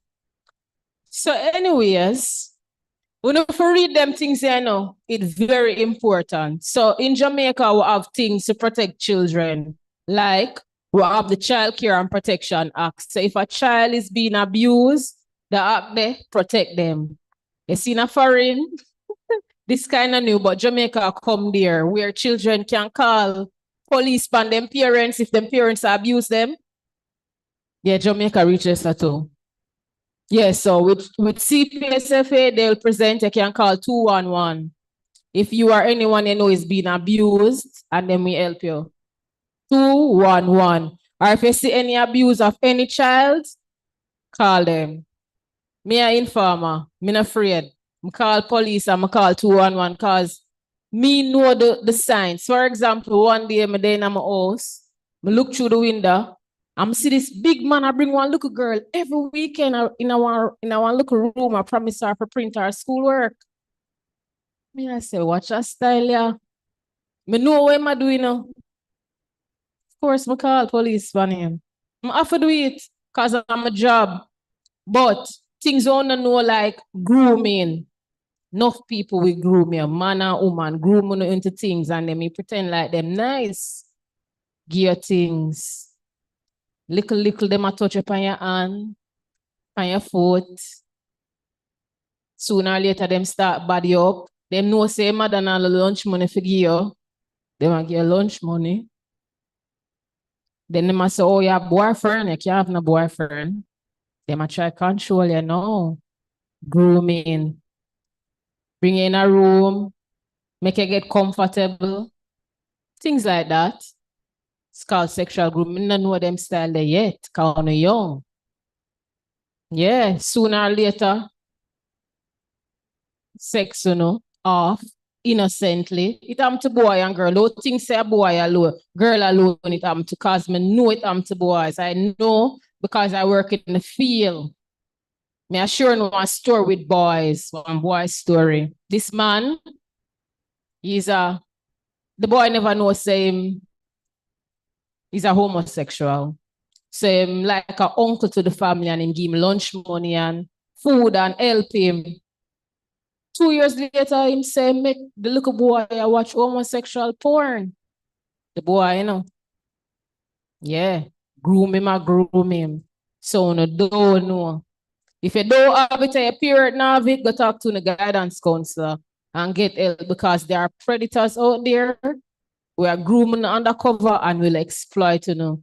The data shows that most girls and boys, them first sexual encounter was forced. Rape. The laws not protect boys because rape is penile penetration of penis of the vagina only. So when boy get raped, them not get raped because Jamaica only see that as buggery. You understand? So now for know on yourself and stay grounded. Now walk and beg if you don't have it, trod it till you can make something on yourself. See, sometimes when the parents are talk to you, because them know the dangers were out there, the dangers out there. We not see it, but us as adults who have been there before, we see it and we know. Skip. Skip. Come on, go into that with them. So I am from the Bureau of Gender Affairs, right? We have many programs geared towards helping and assisting persons. We have, importantly, in school, we have a gender advisory, a gender ambassadors program where different schools sign on and we come there and we help them do sensitization on gender-based violence and issues such as that. We have a refocused perpetrators program. Say if a man or woman is an abuser, we help them to change from their abusive ways because why? The reality is that we come from a Jamaica where most people violent. Can skip. All right, so some of the issues that perpetuate gender-based violence in Jamaica is stereotypical behaviors. What I mean by that? Our boys socialize in Jamaica for be rough and tough and violent, don't? Yes? Yeah? You know not answer? Our boys socialized versus girls. Boy for sleep? You want to sleep? Me not listen to you. Our boys socialized. Me know not done, you know, versus girls. Boy for be gangster and girl for be soft. Yeah? Girl for wash, cook and clean. Them still I say that? So when look brother do at the house. Nothing. And girls must talk up and boys must keep them feelings in. Because if boy love talk, them a mama man. True? Boy in a two, you know, just a look for me son and say nothing. Yes, so with that, that's why boys think they must be aggressive towards girls, don't? Because them big and strong. And we must be soft. Yeah, we big and strong too, but them don't know that. Yeah. But at that the culture teach the boy them, so when them see a girl, them think say, them have the power over the girl, so that's why them want beat we up. Don't? All right. When you watch the video, why that man that thinks same for be that girl there? And she must accept flowers and just let her act pretty. No, so culture teach girls, oh, flowers, ooh, no?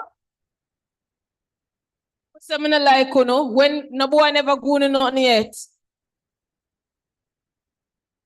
All right. No boys who never give a girl some yet. When you give her own expect she for act. Exactly. So we must act soft. When man lick, we must say, oh my God, he hit me. We still do that? Allah not tell me come go. We not kick him down. All right, but there is no excuse for abuse. We not fear fight each other. We can't just talk. No. If we have an issue, we just use violence. All right, all right, so you give him $1. Suppose him give about $1. Yes, stone him. So now go continue that short in the life. All when on turn big man and have children, you just stone him, box him, and do him everything. And then you have children and that the children them all learn. So now break the cycle of violence. So up here talk about. Yeah, stew him, cook him in a pot. Must see a psychopath. All right, you can go over. All right, so we will learn these things from violence, which where we are taught about. We learn it at home, very important. With parents, with siblings, where them a teach we, where we are watch. School, public spaces, online, church, workplace. Who go church? When you go, how often you go church? When you participate in a church, I do what? When you go there and sleep, I not do nothing, waste time. When you dance and sing, all right, good job. Skip.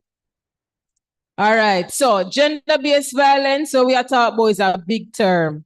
So gender-based violence is any act of physical, mental, societal abuse, including sexual violence, that is attempted or threatened with some type of force, such as threats, coercion. You know what coercion means? Force you to do something. Yeah, coercion. Threat.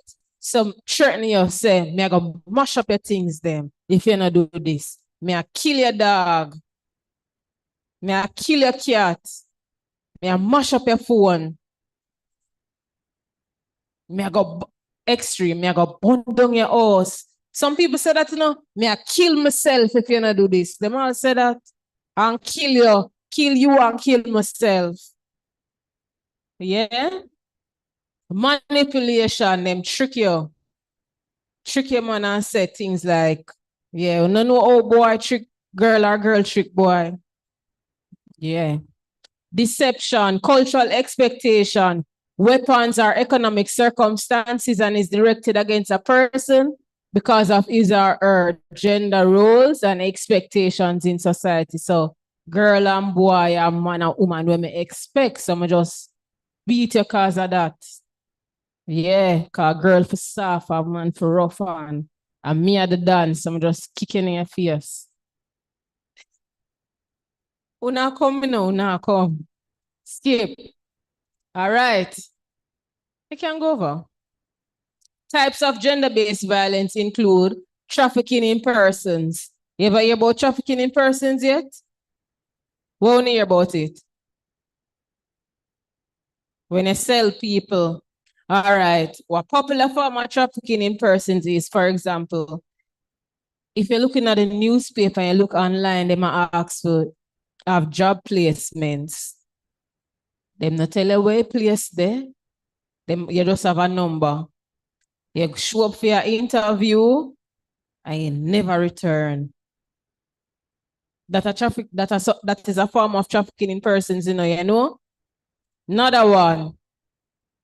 Forced labor. They have that come under the Trafficking in Persons Act. For example, you live at Linstead now and your house burned down and you move to St. Elizabeth to your grandmother and grandfather. Them down there kill you with work and nurse in a school.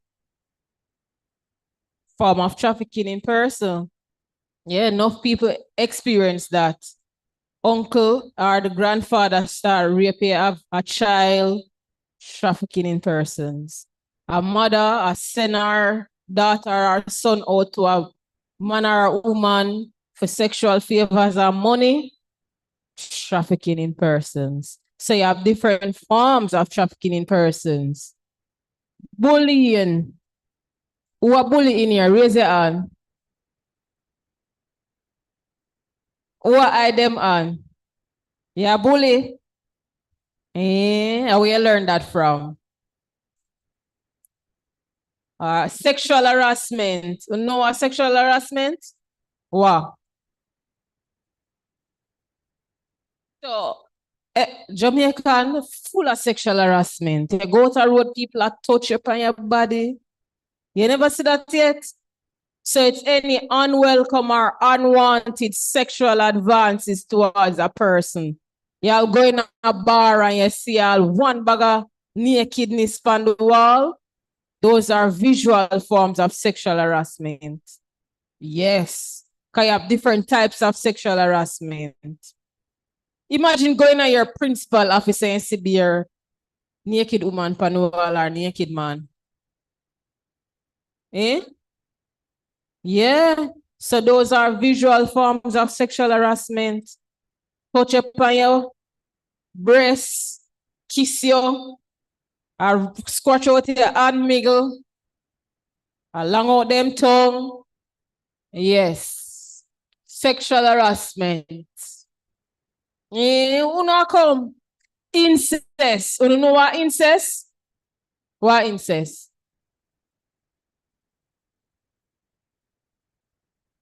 When you what? Attracted? When you have sex a family member.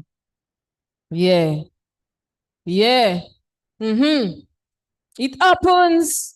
Uncle, father, cousin. And most times, people not talk about it because them shame and them no want nobody to know. Who would have want people know say them father I touch them? You are gonna tell somebody?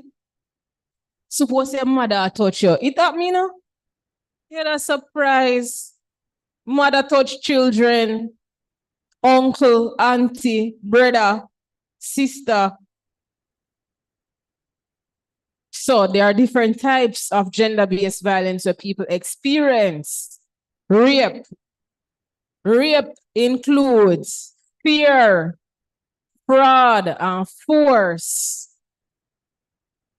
Yeah. So anybody will force you and make you fearful. Yeah, and tell a lie. Can go court for them. Fraud. This bigger than promising no money and telling a lie in order for getting to have sex. Rape. Trick you. Domestic violence. I explain that already. Any form of violence you have in the domestic setting in your house. So it includes elderly abuse, sibling abuse, interpersonal. Yes, any violence happening in your house. Neglect. Neglect is also gender-based violence. You're underage and your parents left you gonna dance every day. You don't see a mother, you don't see a father, them can be charged. Neglect. Yeah, go. Report your man. It's a yes. And not because in a big no. Imagine if the person are 2 or 3 or 4 or 5 up to 9 and can't take care of themselves. The parents have them and just left them. You see in the news recently how much children were burnt in a fire? 4. Them call that neglect and it's a form of gender-based violence. But my God, 4 children that you know. Yeah, go on. Me telling you look at stats, my time are up. So still 1 in 4 Jamaican women experience gender-based violence. 1/5 of Jamaican women are sexually abused before reaching the age of 18. Yeah, so be careful out there. The main perpetrators are their friends, acquaintances, strangers being the least, then them parents and siblings. Almost half females interviewed at the age 15 to 24 who were sexually active said that their first time of having sex was forced. So rape, them actually get raped in Jamaica. Skip. 17% of adolescent girls 15 to 19 agreed that it's okay for a husband to eat his wife if she neglects the children. Still in Jamaica, that I say. Women are still accepting abuse. Exposure to violence as a child is positively correlated to the risk of intimate partner violence. Boys who grow up in the context of domestic violence are likely to be emasculated in the process as they feel they're incapable of protecting their mothers. Or you accept violence when time you get it as an adult, or you issue violence because you think it's normal. 1 in 3 females and more than 1 in 5 males have experienced sexual violence in their lifetime. This is a recent study that they did about children and violence. Skip. All right. So physical violence is prevalent amongst children 13 to 24. More than half of them are females, and 60% of males experience physical violence throughout their lifetime. Yes, so yes, you said the data shows that children are being abused. And you can just take picture, you know, if you don't have phone, you don't have to write it. Skip. All right, that'll just go on with more statistics to show what is happening. Gang violence. Gang violence most times are from in the community where you come from. Say don't have strong backative and support, leader to go to the gangs. So we can tell persons reach out and get help instead of dying at the hand of gang violence, because most likely I got dead. I just reality that. So I better get help from the jump. All right. So can skip because me have 1 minute left or less. I'm just skip because I go through that already. Skip. No, go back. All right. So school-related gender-based violence. No, go back. You have bullying. I told them that already. Sexual harassment. Students threatening teachers. Students threatening each other or school staff. Psychological violence and abuse. Corporal punishment like some wicked beating. Yes. Sexual abuse. Those are the forms in schools. Skip. So skip. We go through all of that already. Bullying. These are just pictures. I can't skip. I know no one go through everything, but I already talked about it. Types of bullying: verbal, physical, social, or electrical. TFL devices. Electrical mean them bully you online. You know all of that, right? Get help, you can report them. Talk to the principal. Profile of a victim, go back.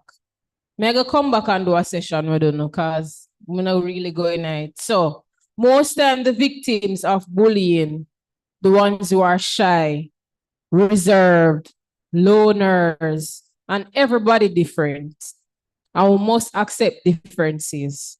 So if somebody is shy, reserved, loner, is not assertive, somewhat different as in really just have locks, wear big glasses, big bag, not so rich, them quiet, withdrawn, introverted, that means you must bully them.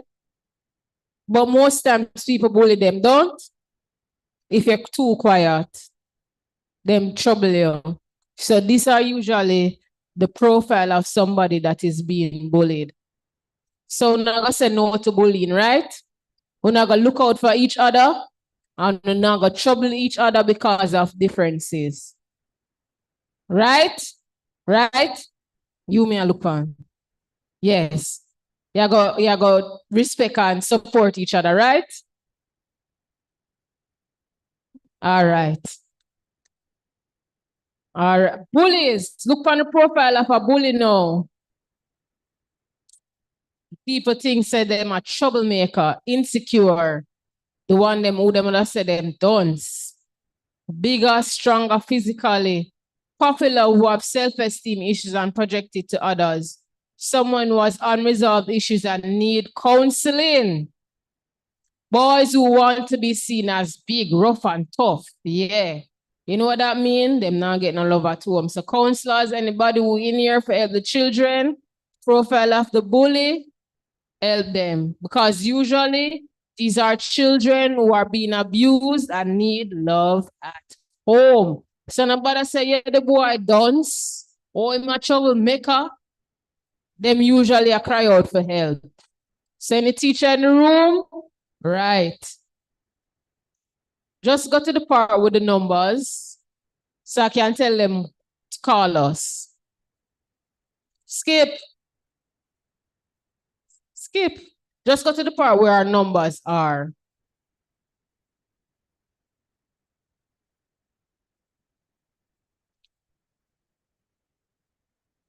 These are some of the things that we do at our workplace.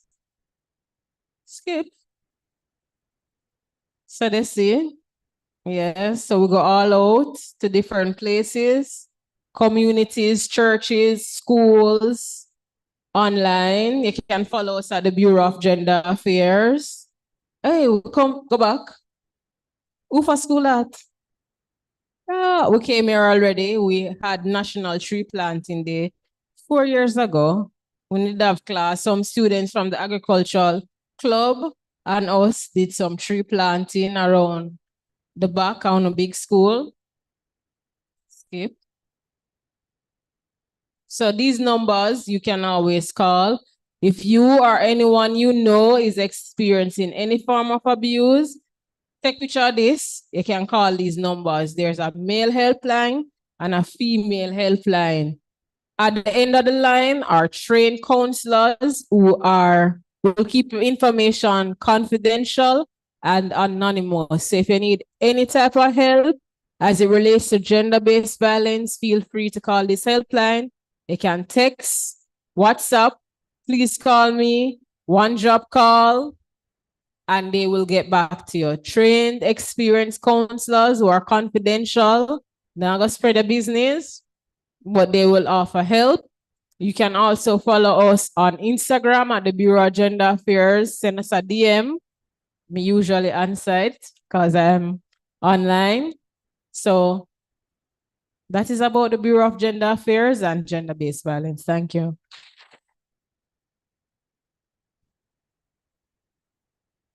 Wow, comprehensive, excellent. Give her a big round of applause. Excellent presentation from the expert, Nardia McLaren, Director of Community Relations. Or should I say liaison officer, office, or liaison, whatever they call it. Give her another round of applause for that. And of course, she had to compact her presentation, and she had promised that she will return to finish the job. All right? It's after 12, and I know the stomach is talking. Those of you who have tickets, hold on to your tickets. I want to acknowledge Courts. Courts here with us. Welcome, Courts, and thanks for the partnership. When we resume from lunch, we'll take a presentation from the students, and the students' presentation is a follow-up from her presentation. And of course, role plays and skits will be coming immediately after lunch. And then we'll take a presentation from Dr. Gooden, and then a quick presentation from Access Finance. Then we have dancing competition, musical chair, and whole up a giveaways in the mix. Stick and stay for that. But before that, I'm going to invite Mr. Garfield Ewart, our Director of Field Services with the Jamaica 4-H Clubs, to make a presentation to Miss Nardia McLaren from the Gender Affairs, the Bureau of Gender Affairs. Please give her a big round of applause. And I'm giving her a very big basket. This one is heavy. Yes. Not true. She deserves it. No. Talk truth.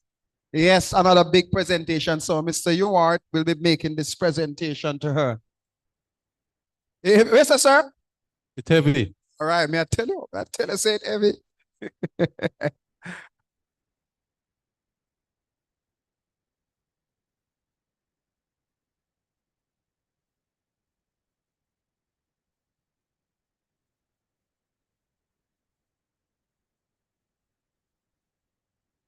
Okay, Ms. Lauren, on behalf of the Jamaica 4-H Clubs Foundation and our other esteemed partners, I take pleasure in presenting you this token as our appreciation for your share of information this morning. Your information was timely and very pointed. We want to thank you. Thank you.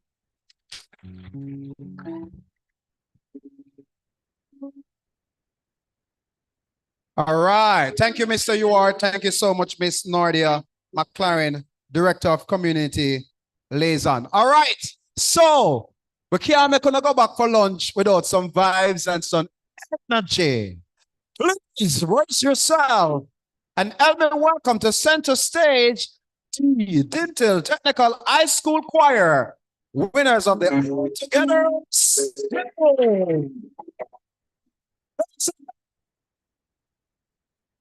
Yes.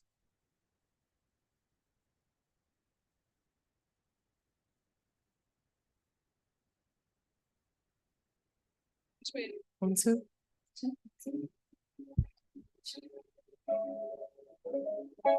Sir, oh.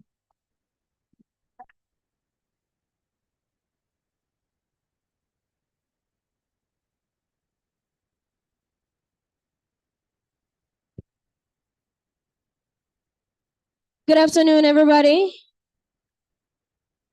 Good afternoon, everybody. Okay, so as mentioned before, it's not the choir today, it's the band that is going to give you a little song. It's based on the presentation that was done before. So I hope you guys enjoy. Yeah. Yeah.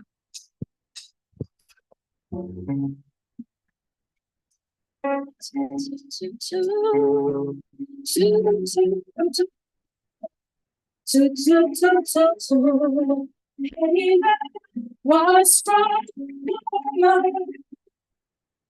Looks like you're feeling too inside. Setting on to beat you. I feel like, and it's not. It's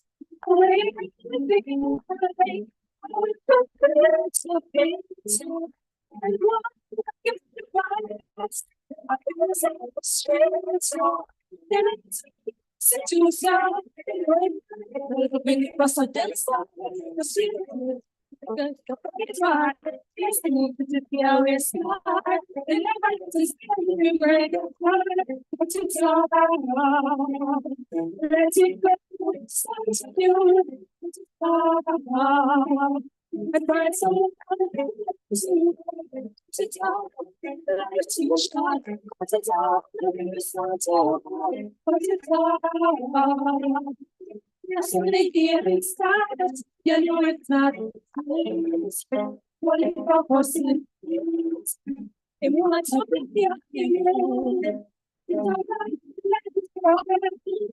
it's not in the most nice silence.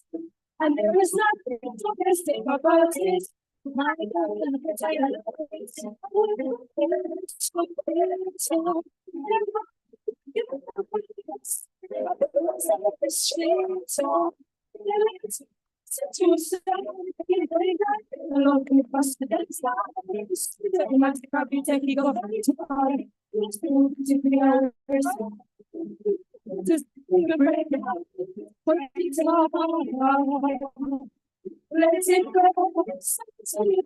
What you talk about? It's not. What you purpose and it's it's all right. No, it's not. It had a most nice things. And there was nothing domestic about it. I love it.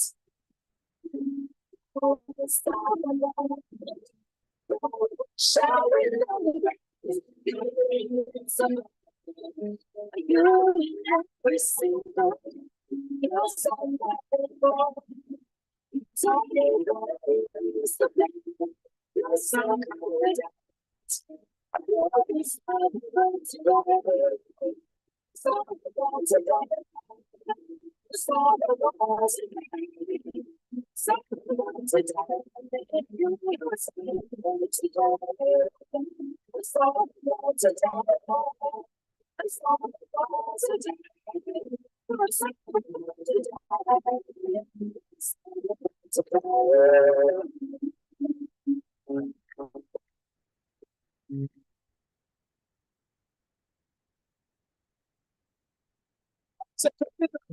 Yes, DJ. Hold on. Pull up, pull up, pull up, pull up, pull up. Come on. Jump it again. Jump it again. Jump it again. Jump it again. All right. Pull up, pull up, pull up, pull up. Yes. That was good. Give them a big round of applause. Yes. You want more? You want more? You want more? After lunch. And can I tell you something? Yes, I get to understand we have a special guest artist after lunch. Yes, very special guest artist. So after your lunch, come right back. We might have some popcorn for you. All right? Popcorn. You know popcorn? Yeah. Yeah, man. So, yeah. Special guest artist next after. Yeah. Popcorn. All right. So let's stand for grace, please. God is good all the time. I don't remember how you do the school prayer, you know. Maybe my friend from courts can tell me. I know the one for health and strength, and we praise thy name. We still say that? Huh? All right, so I'm going to ask Dintil to give us your lunch prayer. So Dintil, on not say prayer? Want to just say it? All right, I'll say it after again, after 3. 1, 2, 3. Praise thy name, O Lord. Amen. I like it. That's so like basic school. All right, thank you so much. We take a quick break and we will return at 1 o'clock. What time is it now? At 1:15. Thank you.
Smile takes to fool this town.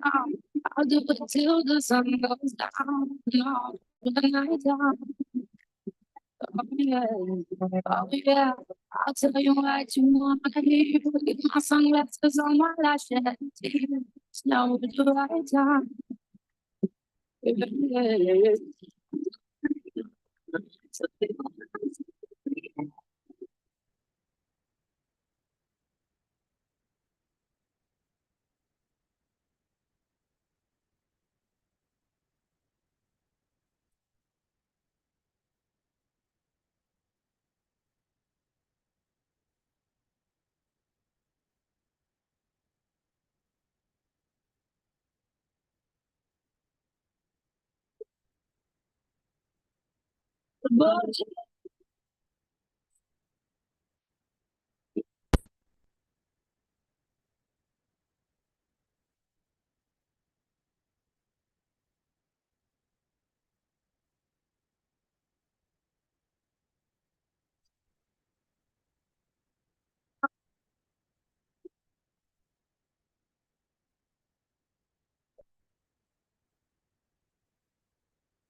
When every single day,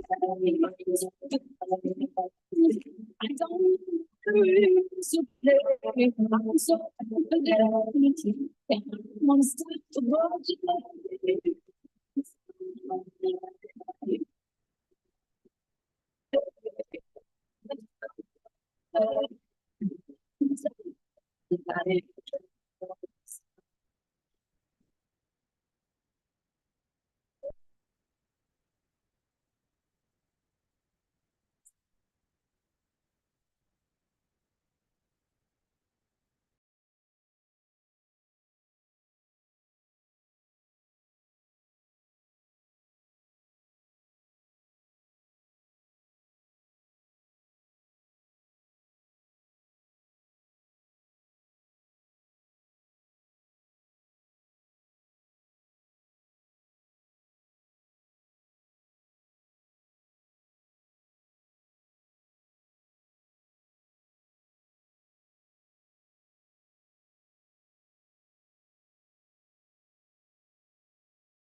Think I love you one day.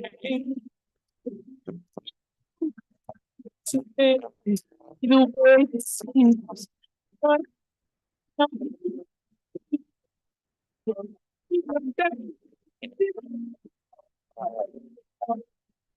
you're right.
Now,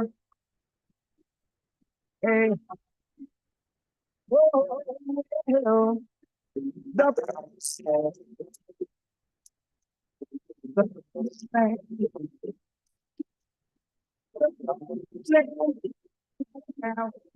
the promised land. Let's take it out to Basra. We stop in that it's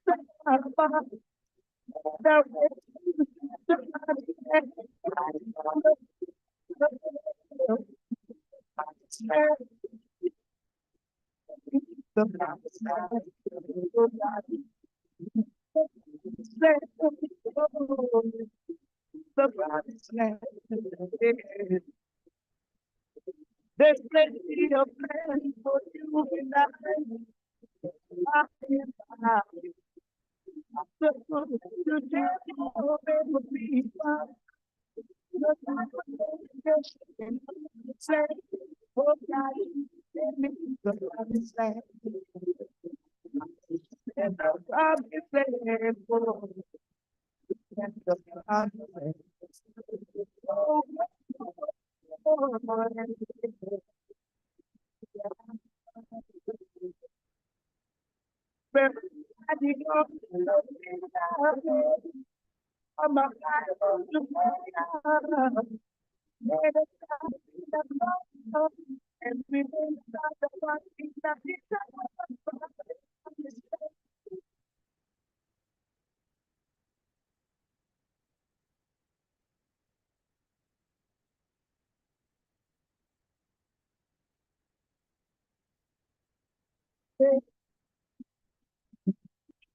Oh, I just feel you.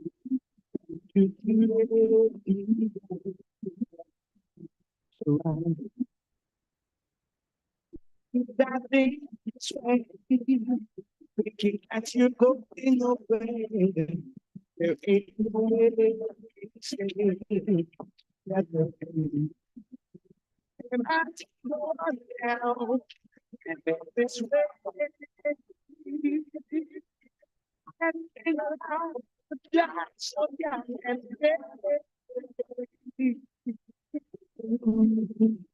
to know I need you know I need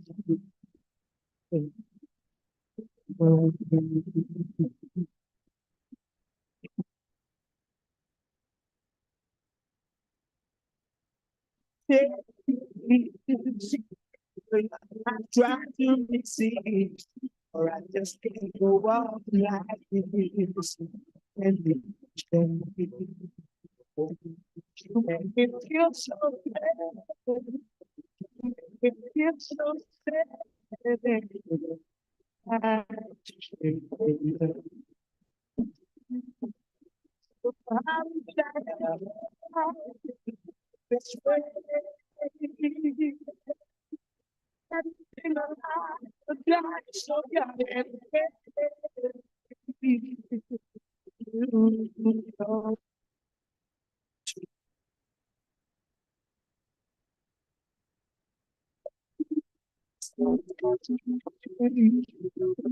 This is not this is not this like not this is right. This is not this but another man no I that so now step aside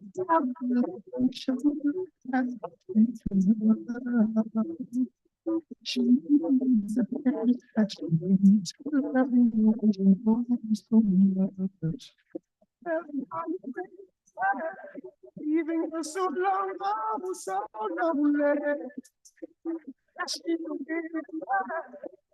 So you better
everyone are doing the dance with them.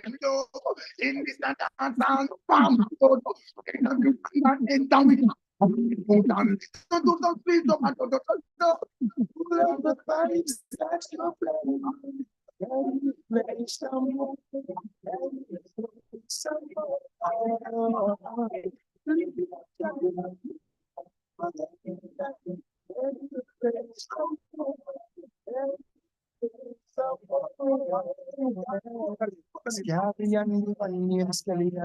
them know everything we want. They go look them in the and we kind of give them brethren them in a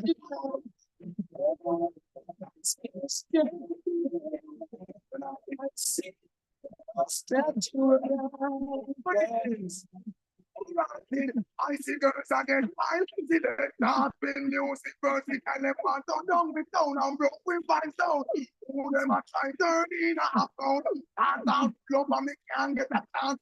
Me a go find me sister in the dance, music of the people jump and pass. Rock, you select the boy. Play some, play some.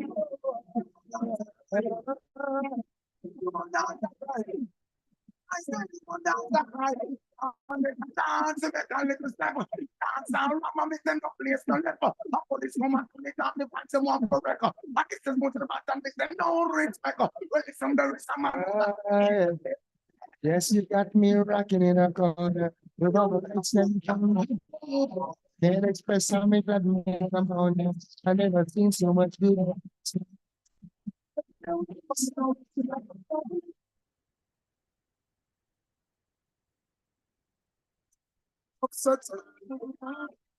Slopes I'm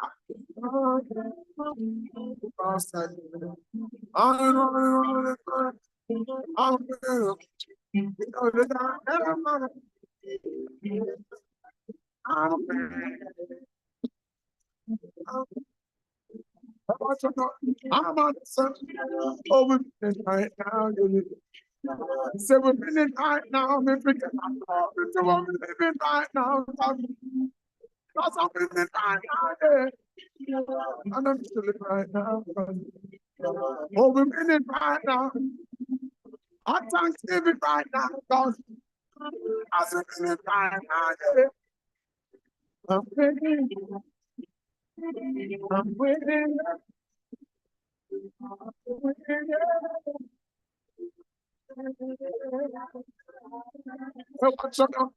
I'm a fucking W. Look from the else. Oh, the men are made of the jokes and pants. With the fun next them. Because like the crack the next else. Everything the outside effort to expel. It's all about progress. God will have the external action. Like so, the stress level. Another about for the bring the next spell. I'm about to send my ear back to get well. I'm sick of it. I'm so sick of it. But that's all this summit. I get another beauty when we're in our job. I'm winning.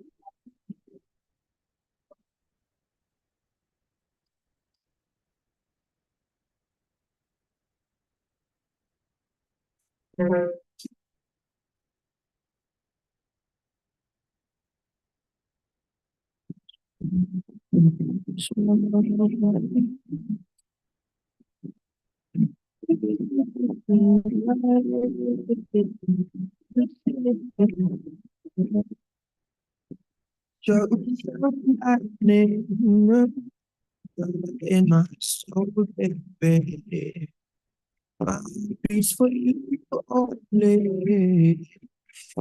What is true, I'm in love with you. As you are, lady, you got a change for me. Need you from your crown of day. Unto the spirit of every grow stronger each day.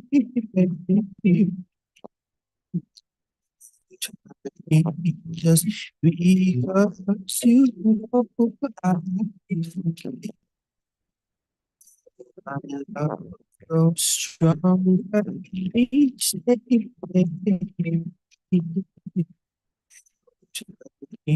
Just because you know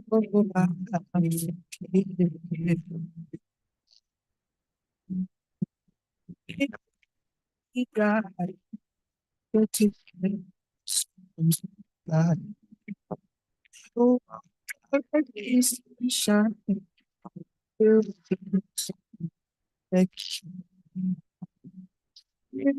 I'm so good. I feel like you.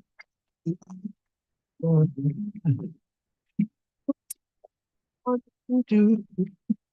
Be sure to grow stronger each day. Because we are still grow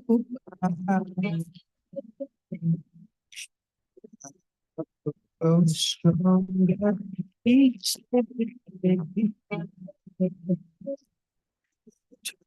Because we are still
Baby, I'm coming back.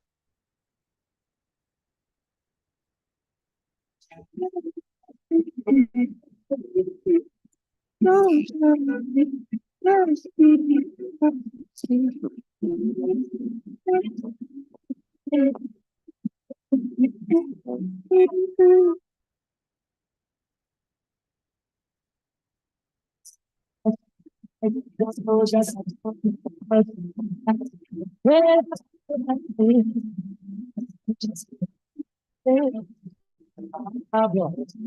here comes anybody comes as physics army here comes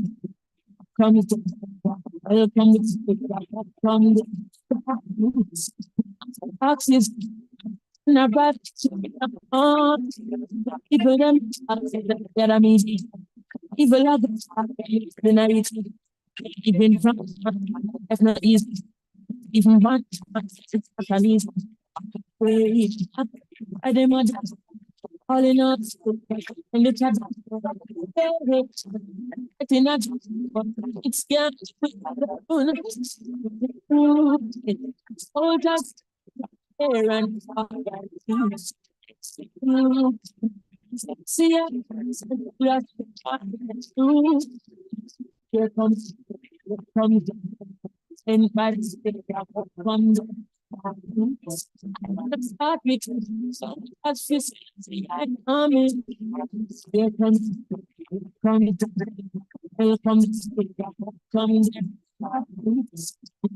axis never army even in and this such a season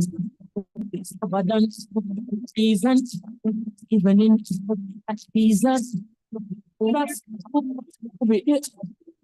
just me feel I in me feel I can't oh just there and I see you see you here comes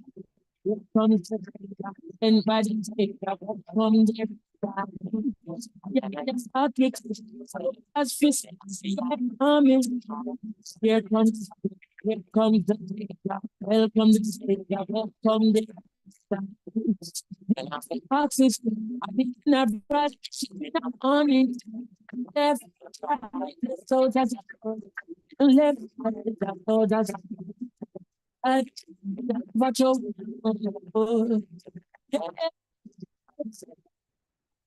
soldiers left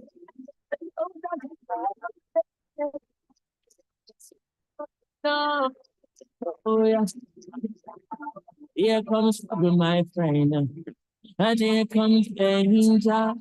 Rasta, I saw it say, here comes trouble, my friend. Here comes danger. Here comes here comes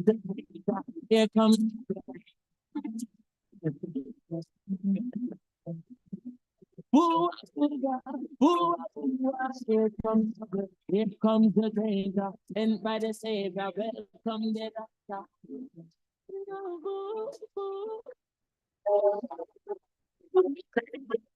And then,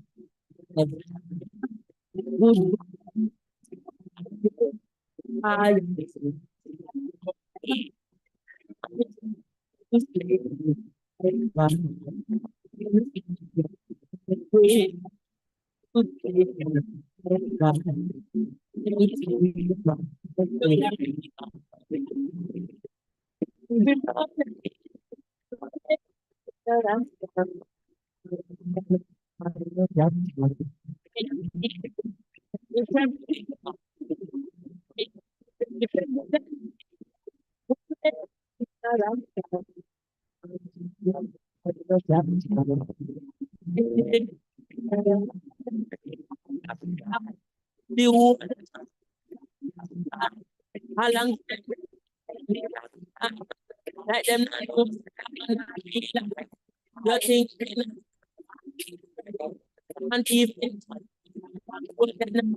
them make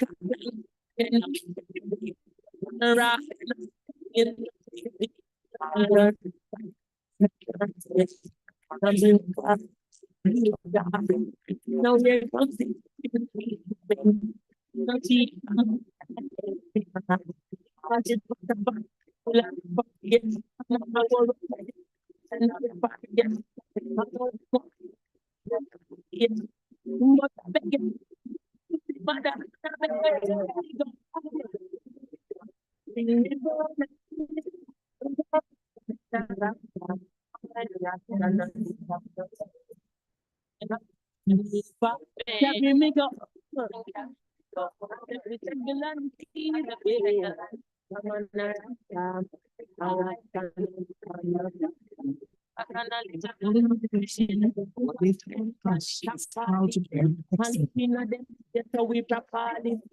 because downtown now shut up, them tell it to us every Saturday.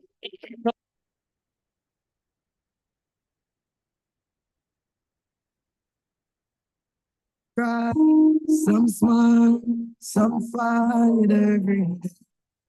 We rise to the top, sweet body.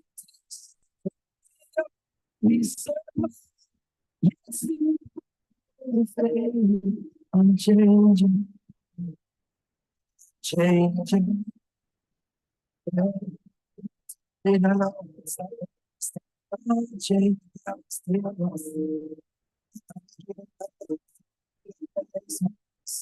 don't be afraid now.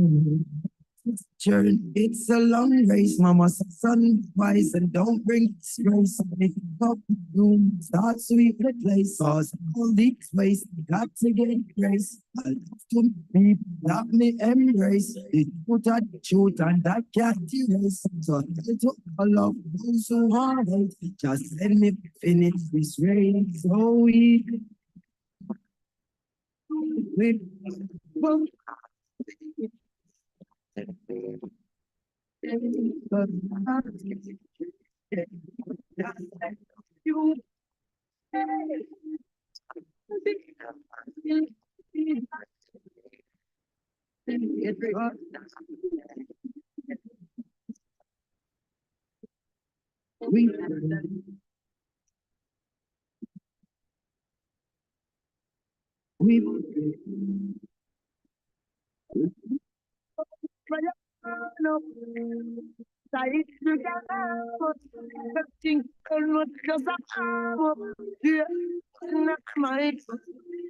so me tell you to plan, tell mama be strong. I see, update God, we don't know about man. Long time them a try bring me down, just now, from a very young. Chat me every day with them funny tongue. Them out to tell it. We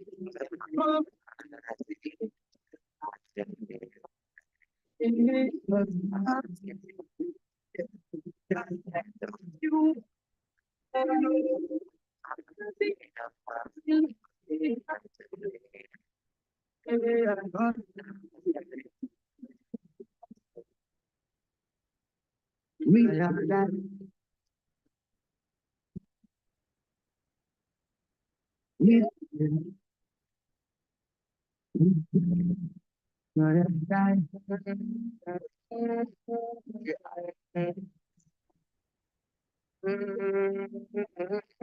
not gonna wait up. Someone in love. If I die,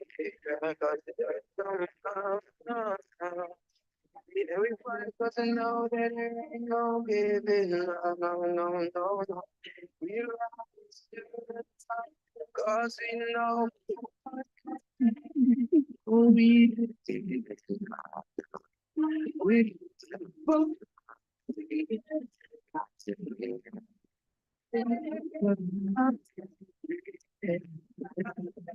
you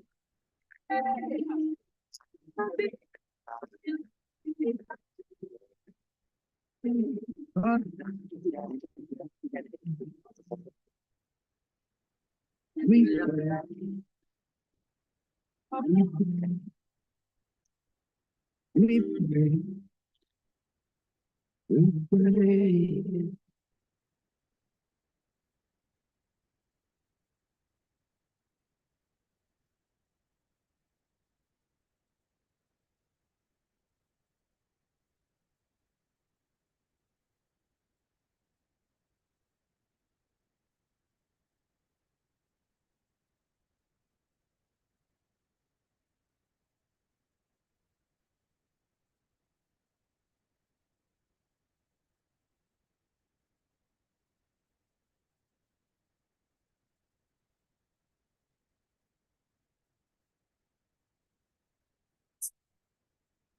Yeah, don't know the difference. Swear me up a win. Why much I again. Yes, cause God always a listen. One day I have to win. That's why much I again. Tell me, working hard when it's still struggling. Minimum wage can't come build something. Tell me I'm gonna live. Be my complaint, man, not giving. You ain't not sure. Pulling me and God know I'm a dear God. Me, I'm gonna make a country. I pray for more. Yes, me. Anisha first thought. When we just start, me used to hear big. Truly no say I time for the monster and everything's in my point. We are go up from this degree. That's why every day I'll be just like a girl from the east with me. I should put it up on me, go bring you one tear. Every time I feel, can't do no different. I swear without the waste. That's why we choose to listen.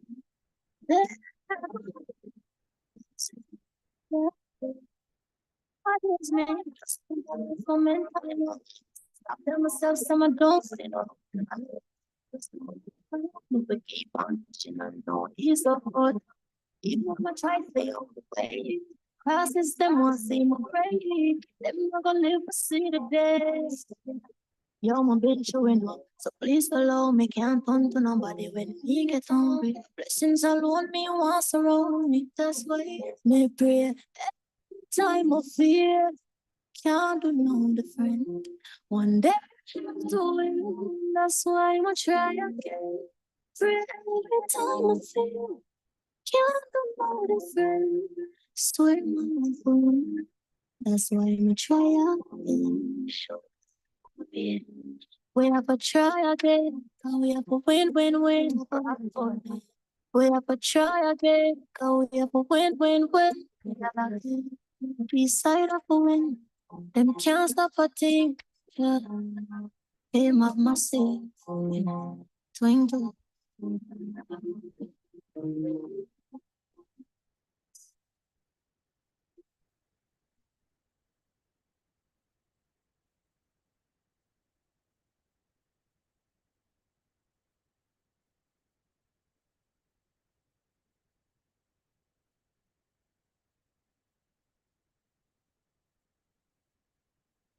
Me and the two people at the same time.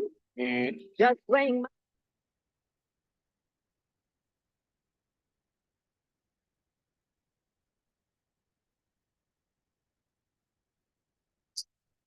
All right. All right. Good afternoon. Welcome back. We have to resume right now. And based on our time, we have to wrap up everything by 2 p.m. By 2 p.m., we have to exit this building, and the students of Dintil Technical High will be addressed by your principal. At this time, we're inviting everyone on the outside, those who are on the outside, to now return to your seats. We're about to begin. We're pressed for time, and we're asking our presenters who will be coming to make your presentations to do so within 5 minutes, the maximum time allotted. All right, so students, everyone on the outside, make your way back on the inside. We're ready to start. It's now 1:17, and we said we were going to start at 1:15 p.m. So welcome back, Jamaica 4-H Foundation, in partnership with Canada Fund for Local Initiatives, Climate Smart Agriculture Training for Youth Farmers, Gender-Based Violence Awareness Session right here at Dintil Technical High School. Now we're going to start off with some giveaways quickly. We're going to wrap these as fast as possible. I'm going to blaze these giveaways. So listen, once you have the answer, just come up quick. I don't have time to waste because I have more than 35 things to give away right now. And I'm going to start with those giveaways. So quickly, and I also am seeing my friend from Child Protection and Family Services Agency, CPFSA. Him carry out a backload of giveaways. All right. So I will be introducing him to you later on. But let me acknowledge him since he's here now. We have, we may have it now. We have it here. Say, yes.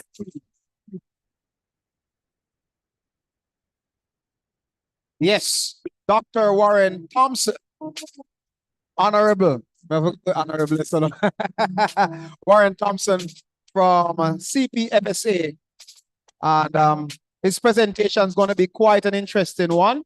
He will be speaking on the topic, the impact of guidance and counseling for children affected by gender-based violence. Oh, no, get it right. Pull up again. All right, the role and function of CPFSA in schools and other institutions. And I was a staff member of the Child Development Agency. I did 3 years there. Yes. All right. So the first person to make your way on stage and tell me what is the title of this event. I mean, a bag and a buckle and a bag and a buckle and a bag and a buckle and a bag and a buckle. Teacher, what's your name? David Burke. David Bird. You know, you have to see the voice. David Bird. What's your name? David Bird.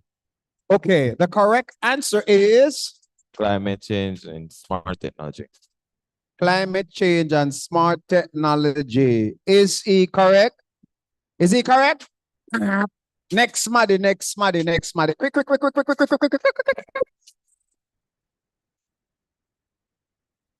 All right, what's it? It's climate change in youth training and wrong. Right, you need to get Climate smart agriculture training for youth farmers. Is she correct? Where's the Mr.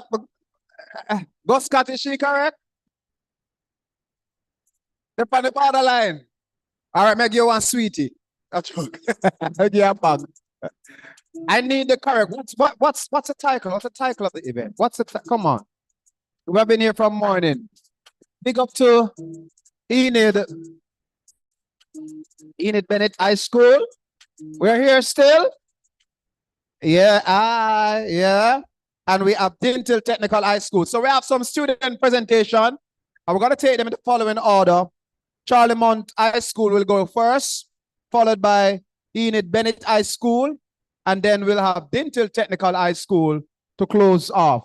Now I'm going to give away 3 more prizes, and then we'll go right into those activities.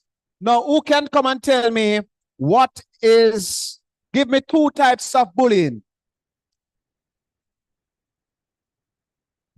All right, yes. 2 types of bullying in schools or anywhere. Cyberbullying and social bullying. Congratulations. Now I'm going to give him a bag and a buckle. So I'm going to present you with a bottle and a bag.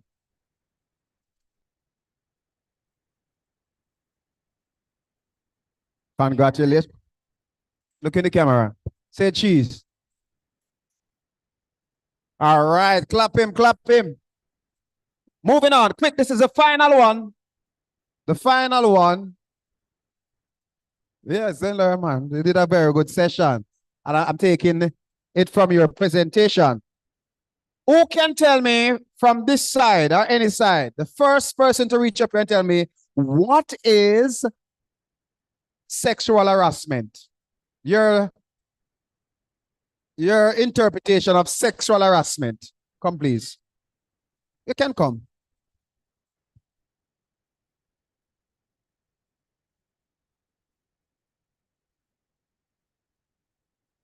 Remember, she was first, so yes, please. Your name? Mighty. What's your interpretation of sexual harassment? Sexual harassment is any touch or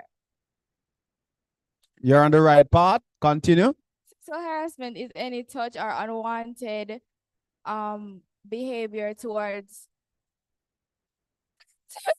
that person unconsensual. All right, congratulations. Where you're unwanted. That is a keyword. Any unwanted advancement or touch. You see them keywords that touch, unwanted. Come, we're going. Come this way. I have some prize for you. Right? I have another one for you. Don't leave. Who gave you permission to leave? Congratulations. Yes. I was getting there. Congratulations. How do you feel? All right, big up yourself. All right, next one. This way. Your one is very easy. It is so easy, you already won. What is incest? You know it? You know it? You know it? You know it? But a fear and Christian, what is incest? Incest is when 2 family members have a sexual intercourse. Yes, congratulations. All right, so prize them a go down now, them a go down now. You want one buckle too.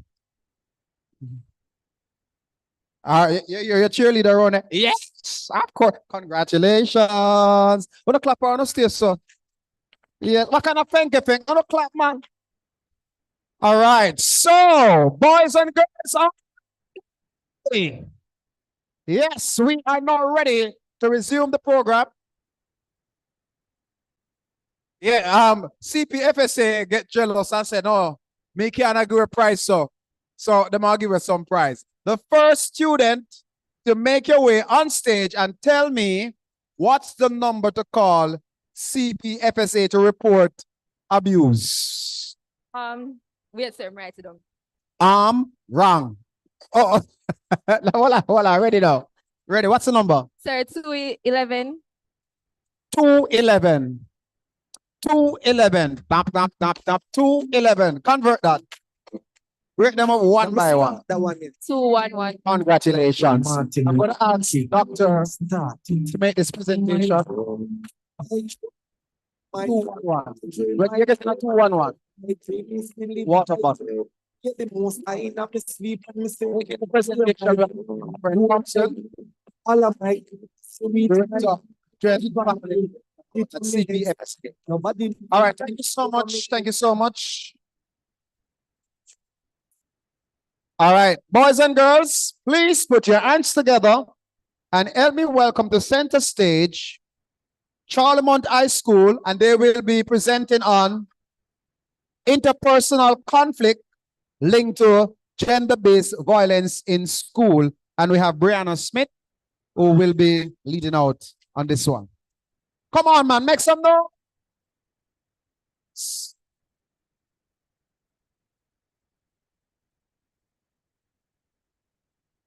All right.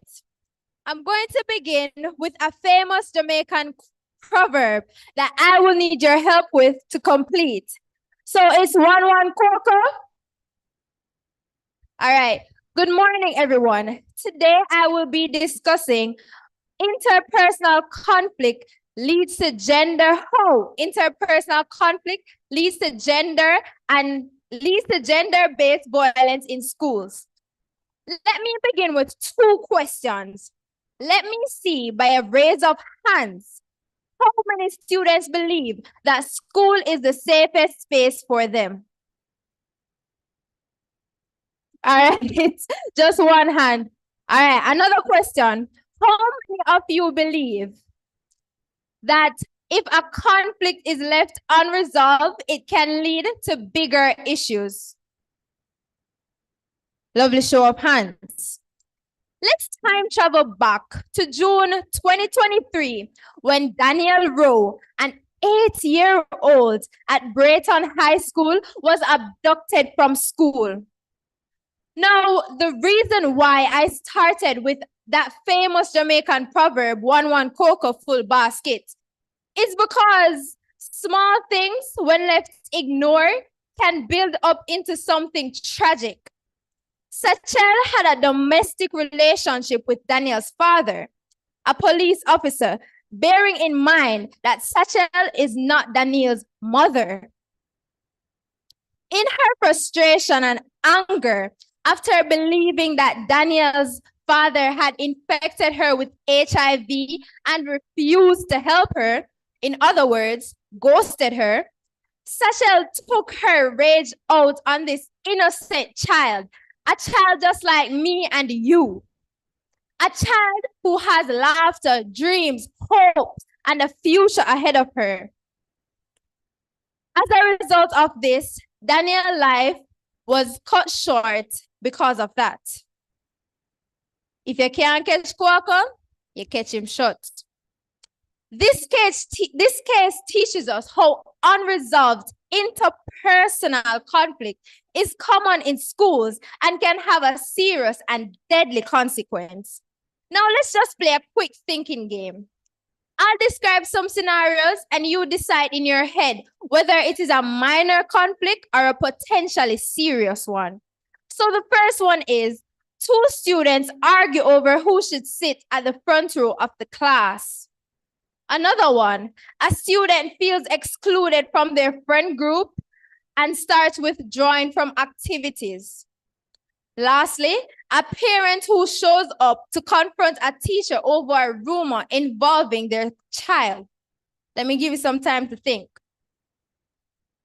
What we're learning here is that even small conflicts can spiral out of control if not handled properly. Daniel's case reminds us that schools need to be vigilant about all types of conflicts, not just the ones that are obvious to us. Here's what we as students, staff, and leaders can do to prevent conflicts from growing into serious issues. Firstly, train students to help resolve small disagreements before they escalate. Encourage students to speak up about issues without fear of judgment or punishment. Foster an environment where students feel comfortable reporting issues without fear. Schools should enforce policies to protect students from external threats. These are practical ways we can work together to prevent tragedies like Daniel's. I want you to think for me, just another moment. What can you do to make our schools safer? Maybe it's reporting a conflict before it escalates. Maybe it's supporting a friend who feels isolated. Or maybe it's being a role model for resolving disagreements peacefully. Every action, no matter how small, makes a difference. Daniel's story is tragic, but it doesn't have to be in vain. Let's honor her memory by taking action, by addressing conflicts head on and creating safer schools for everyone. The phone is ringing, and it's a wake-up call for all of us about the dangers lurking when conflicts get unresolved. We have the power to change the narrative and prevent such tragedies from happening again. At this time, I would invite my colleague to finish up.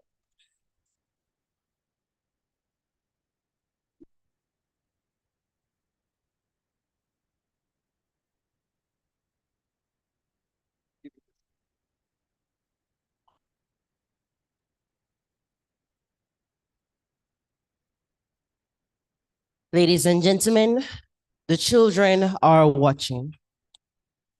And they are learning to survive, not to thrive in a culture of conflict. To grasp the roots of youth violence, we must dive into the tangled web of interpersonal conflicts. Those sparks that ignite fires of aggression among our young people. These conflicts often stem from trivial matters, a rumor whispered too loudly, a social media post liked by the wrong person, or a perceived slight blown out of proportion. But what starts as a drizzle of disagreements quickly becomes a storm of hostility, leaving destruction in its wake. In Jamaica, many young people grow up in environments where tensions is the norm and peace feels like it's an afterthought. In these spaces, conflicts are rarely a passing cloud. They are hurricanes fueled by pride, fear, and the pressure to stand your ground. For many youth, especially in economical challenged communities, defending one's reputation isn't just a matter of pride, it's survival. As they say, if you're not take bad up, you'll get bad up. But this constant struggle for dominance only breeds further hostility, creating a cycle of an eye for an eye, until, as Gandhi warned, the whole world is blind. Adding fuel to this fire is the lack of conflict resolution skills. Too often, young people are armed with fists instead of words, rage instead of reason. They are navigating emotional minefields without a map, stumbling from one explosion to the next. Instead of resolving issues, they replay the same conflicts, each time louder, each time more violent. These conflicts are like the matchsticks in a drought, small, but with the power to burn everything to the ground. Resentment festers, rivalries deepened, and violence becomes the language of choice. Schools, meant to be the places of learning, become arenas of battle.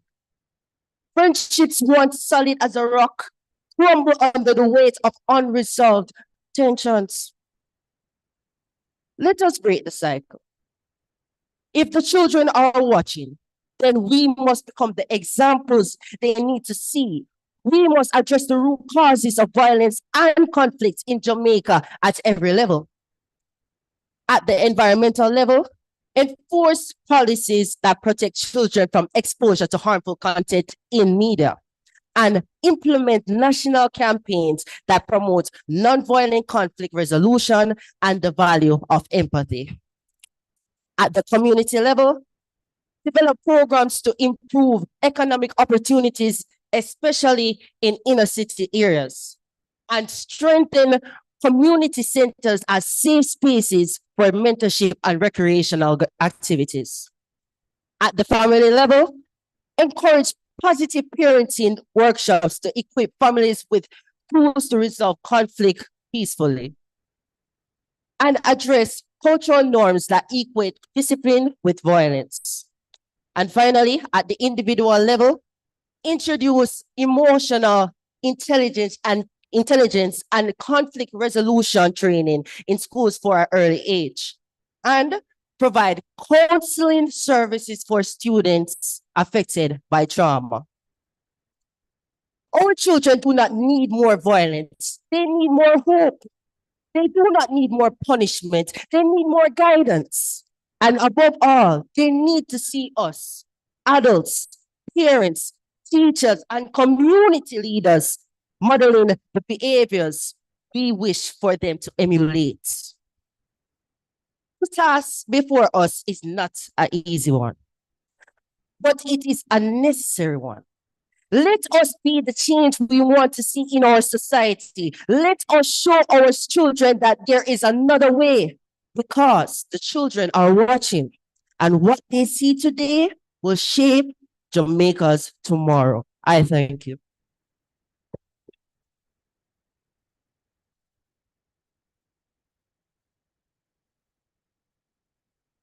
Okay, thank you so much. Thank you so much, Charlie Mount High School. Give them a big round of applause.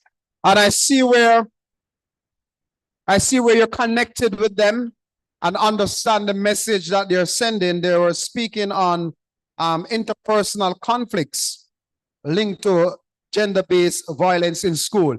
We're gonna ask the other schools based on time, because we're completely out of time. 2 minutes, please. All right, up next we have Enid Bennett High School, and they will be focusing on rape. Please put your hands together for them, please, as they make the way.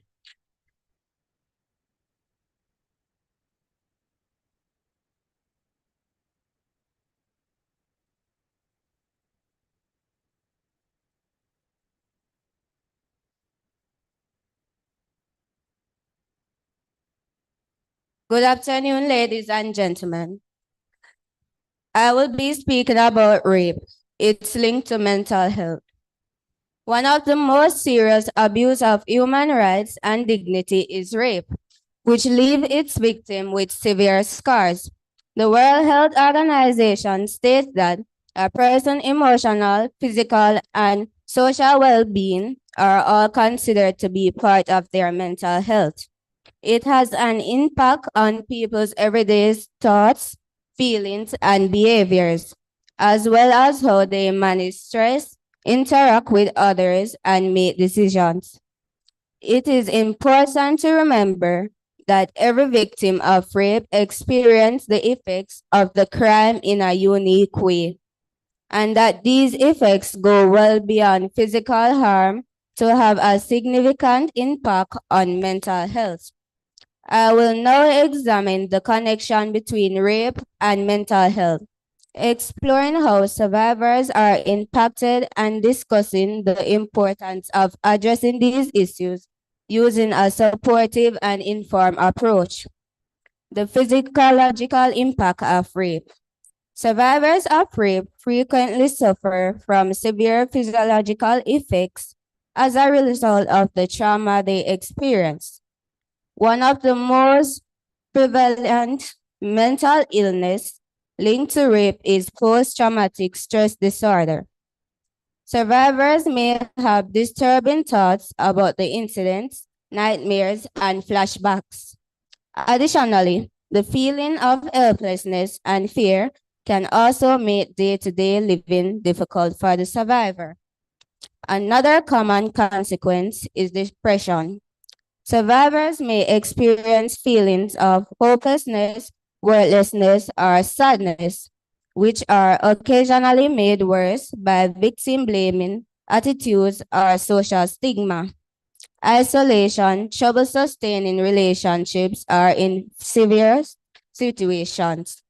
Suicidal thoughts can result from these emotions. One of my former classmates who has experienced rape confirmed the information above in a conversation. She claimed that she has suicidal thoughts and feels unloved and inadequate. To cope with her circumstances, she is going through counseling. Survivors also have anxiety disorders. These can show up as generalized anxiety, which is characterized by excessive worry about several aspects of life, or social anxiety, where the survivors feel unsafe in social situations or around other people. Some survivors experience fears, especially those that are connected to the setting or situation where the assault took place. Long-term effects and trauma. Rape can have a lasting effect on one's mental health. Even after the physical injuries have healed, complex trauma, which happens when a person is exposed to traumatic events, repeatedly or for an extended period of time, affect many survivors. Rape survivors may have to deal with the assault's lasting effects on their identity, sense of control over their lives, and self-worth. Survivors also distance themselves from their feelings or environment as a coping strategy. Survivors may also turn to substance abuse as a coping mechanism in an effort to reduce the emotional pain or block out overbearing memories. This can then result in additional mental health issues, forming a vicious cycle that is hard to escape without appropriate help. Addressing mental health needs.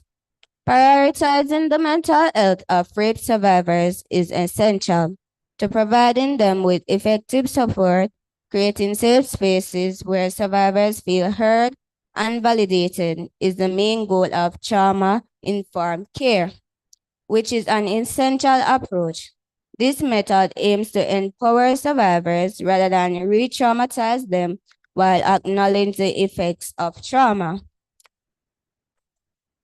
Physical therapy and counseling are crucial elements of recovery, and support groups can foster a feeling of friendship and mutual understanding, assisting survivors in realizing they are not traveling this path alone. In conclusion, there is no denying the connection between rape and mental health, highlighting the severe and lasting effects of this crime on survivors. A comprehensive approach involves systemic and societal change, along with individual care, is needed to address these mental health issues. We can assist survivors in recovering and taking back their lives by creating compassionate and understanding environments, making sure they receive support at every turn.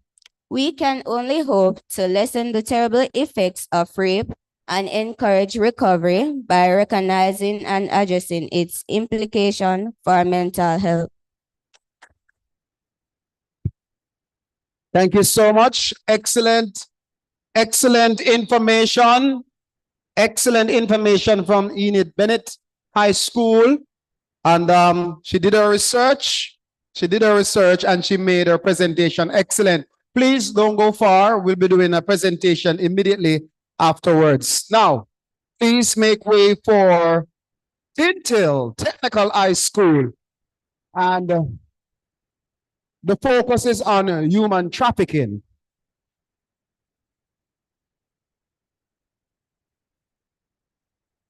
I forgot on here, so I forgot to do it.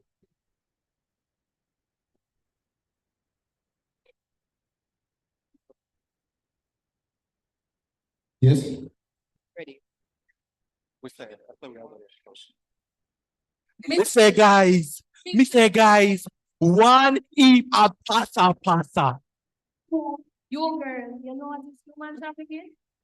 You don't know what? Come, let me tell you what it is. Human trafficking is a form of modern slavery that involves the illegal trade of people, typical for the purpose of forced labor, sexual exploitation, or involuntary servitude. It can occur through coercion, deceit, or abuse of power, and it exists in every country around the world. Then vibes too. Imagine having your little brother or your little sister to get trafficked. No, sir, that not nice. That not keep. So I would tell you ways of avoid being trafficked. Run that to me now. Your vibes crew, let me tell you how to tackle trafficking, physical and where to go.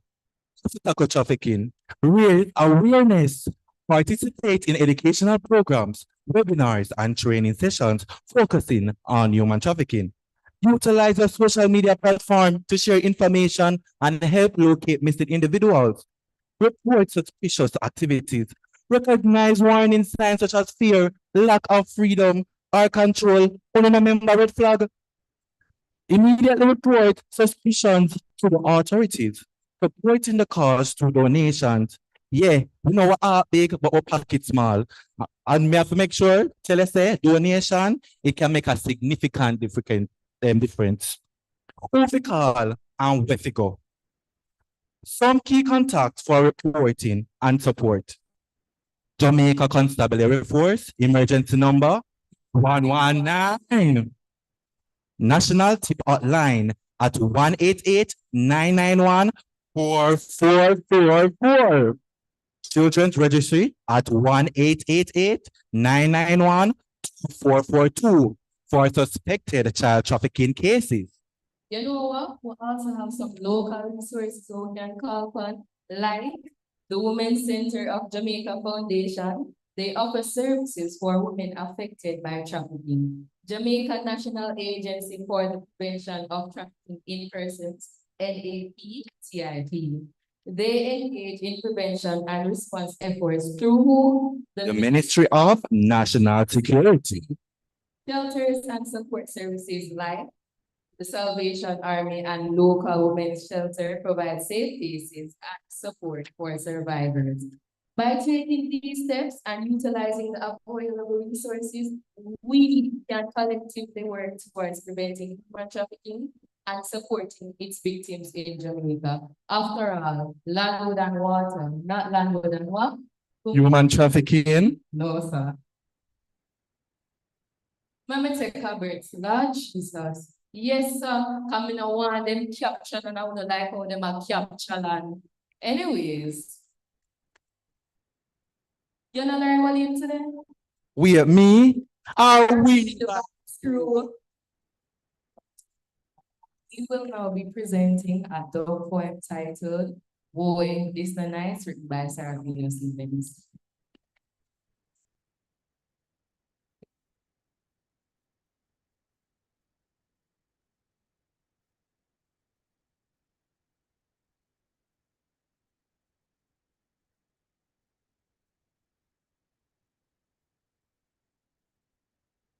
Jesus. Me head that hurt me no feel nice. Then girl, what happened to you? You wouldn't believe it, my even tell you myself, oh, Lord Jesus.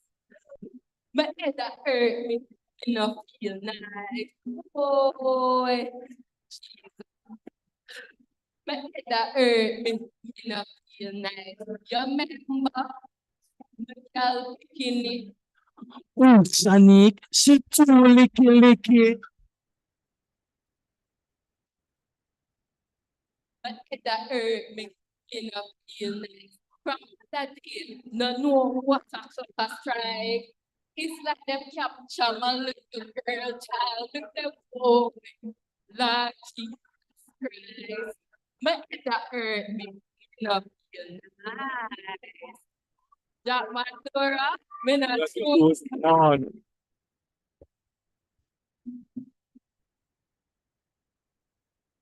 Your voice is your greatest strength. If you need help, just contact 119. Again, contact 119.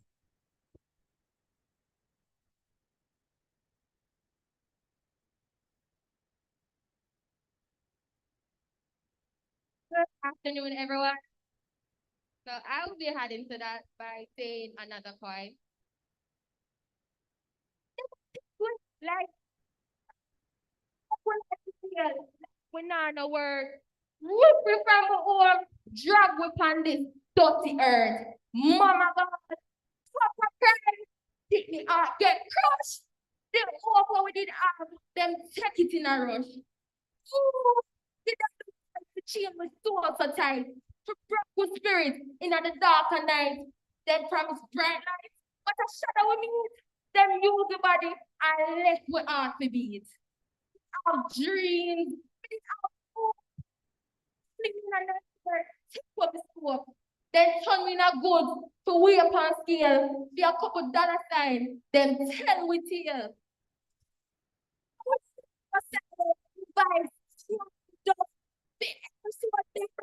We are rise like sun.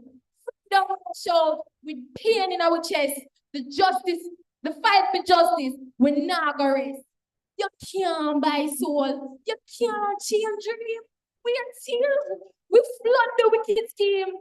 One day the chain them will broke and fall. And the vice our pain will justice call. So hear the cry we're echoing at the breeze. A story of strength we refuse to see. The second life is deal, but the children take with pride. We are fight for freedom with Jah at our side. All right. A round of applause. Clap them, please. All right. So, the reason why I may allow it, because I didn't tell me there, and I finished school. But clap them. They did very well. All right. I'm gonna invite Dintel to come back quickly for a quick presentation. We're asking Mr. Alain Cox to make this presentation, our project manager, quickly to the students of Dintel. Please give them a big round of applause. Please, they all will be receiving tokens from the 4-H Foundation, one each. Mr. Cox.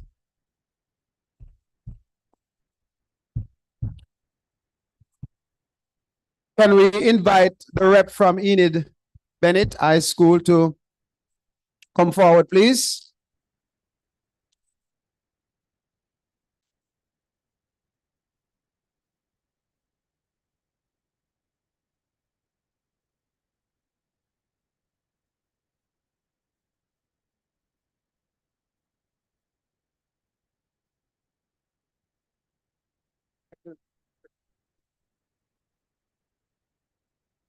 All right, so we're inviting, where's the next young lady? Yes, she's there. Come on, smiles, please, smiles.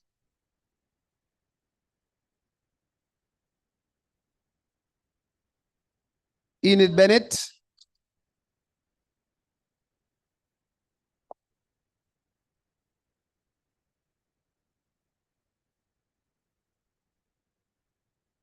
And we have Charlie Mount High School. Come forward, please. How many persons?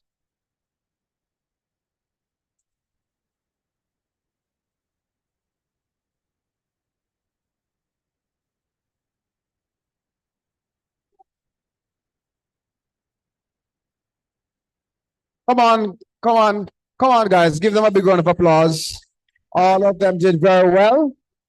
They did very well. And I want to pick up the teachers who assisted in preparing these students. Give the teachers a big round of applause, please, for putting this together. All right. Thank you so much, student. Thank you so much, Mr. Cox. Yes, that's it. Yes, thanks. All right. We're going to invite now. She has been waiting, patiently waiting for morning.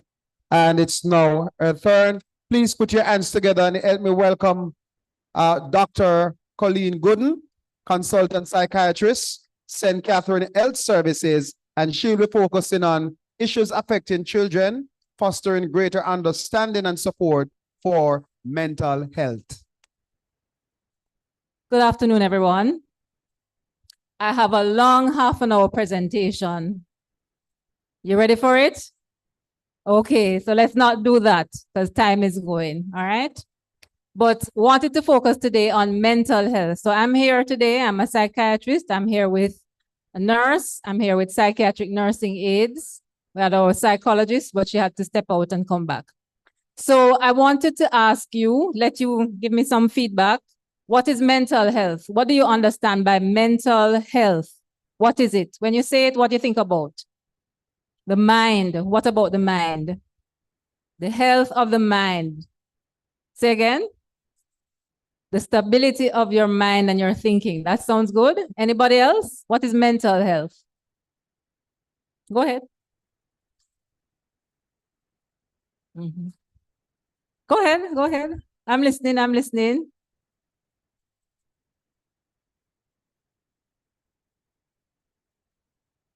how healthy your mind is, how you feel. Does it have anything to do with managing your feelings? Yes, one of your colleagues talked about emotional intelligence. So that is talking about how much we're able to regulate how we feel, right? So are all feelings normal? Some feelings are not normal, like what? What's not a normal feeling? Depression is not normal. You don't get depressed? All of you never get depressed from one time or another? You never feel sad yet? Never, never in your life? Everybody gets depressed. Everybody gets depressed. Is there any abnormal feeling? There's no abnormal feeling. So it's okay if you get depressed sometimes, if you get nervous, right? If you're going to do an exam and you know you never study, or you know that the assignment due in the morning and you never finish it, right? You get nervous, you don't sleep, that's normal, right? So anxiety, nervousness, normal. What do you do when you feel anxious, when you feel depressed, when you feel down, when you feel sad? Sleep and eat. What you eat? You eat what you biscuits and cookie and cake and chocolate. What you eat? Lettuce and callaloo and cabbage and no. What you eat? Rice and peas and pork. That's what I hear. You don't eat at all. Some people don't feel to eat. Some people overeat when they're stressed out, right? What else you do when you're stressed? What helps you when you're stressed out? Sleeping. Get some rest. You know what is happening? A lot of people are not sleeping at night. Why are they not sleeping at night? Stress, study, what else? Cell phone. Cell phone. That is it. Right, Miss Young Lady on her cell phone? Right there. Cell phone take up all your time, morning, noon, and night, and people are getting less sleep. And how much sleep do you need at your age? How much? More than 8 hours.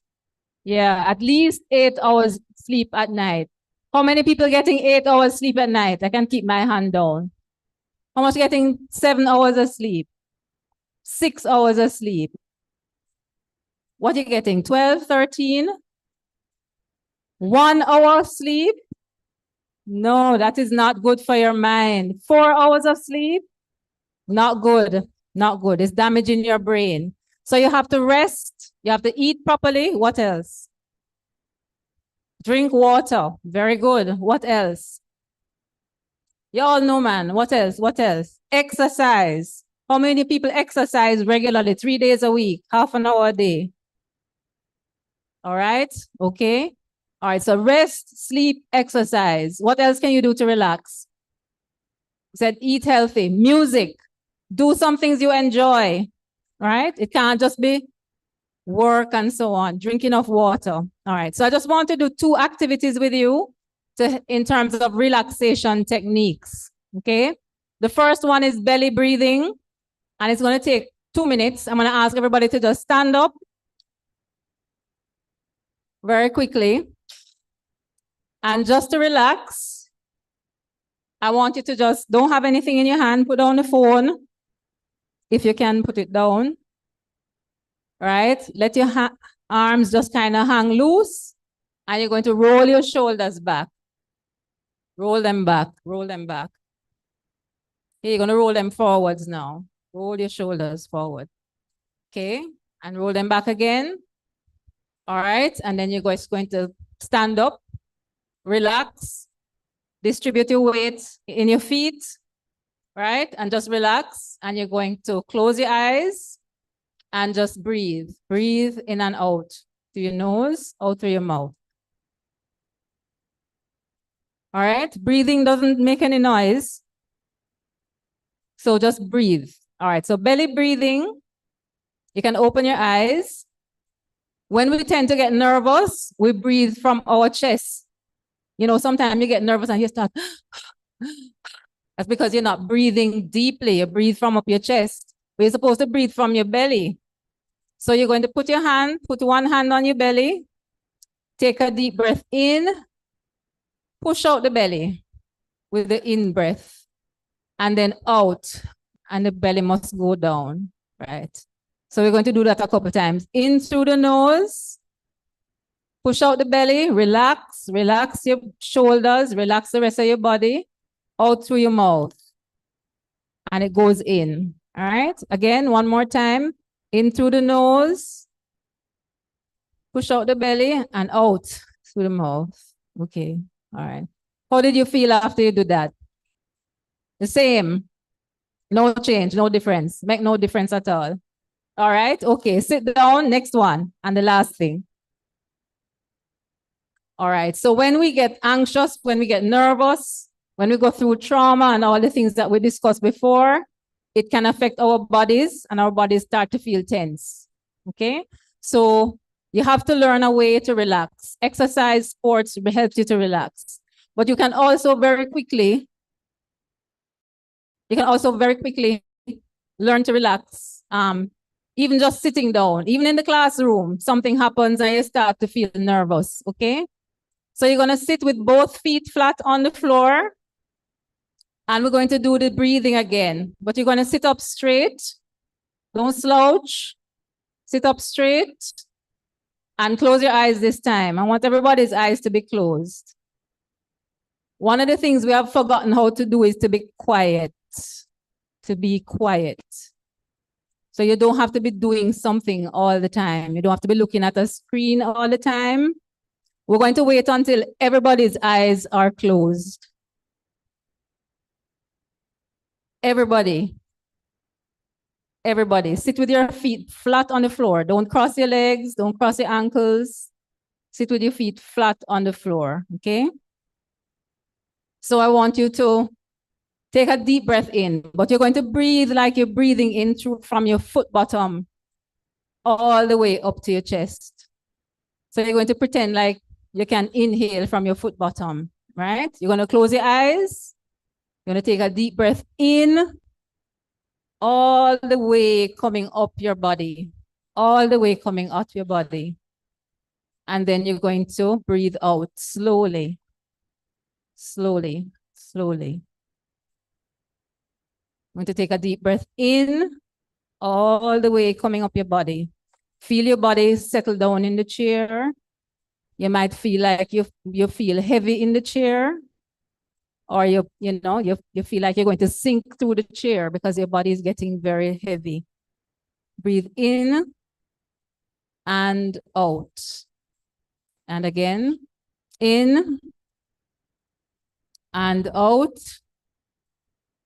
One more time, in slowly and out through the mouth. Okay, and those of you who close your eyes, you can open your eyes. How did that feel? Sleepy? Okay, maybe that will help you to sleep tonight when you're trying to sleep. So these are just two things that I want to leave with you to help you to relax, because we see a lot of young people who have anxiety. A lot. And there are some things you can do. Practice doing them. Slow down your breathing, slow down your thinking, and take a break from the device every now and again. All right?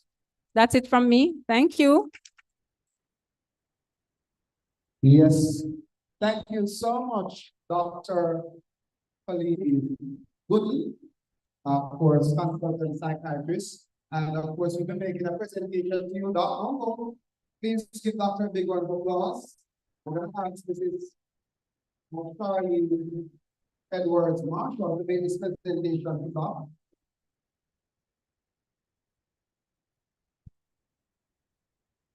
Send up. PR team, Mr. Bailey, Javon Bailey, are making a presentation to Dr. Colleen Goodley.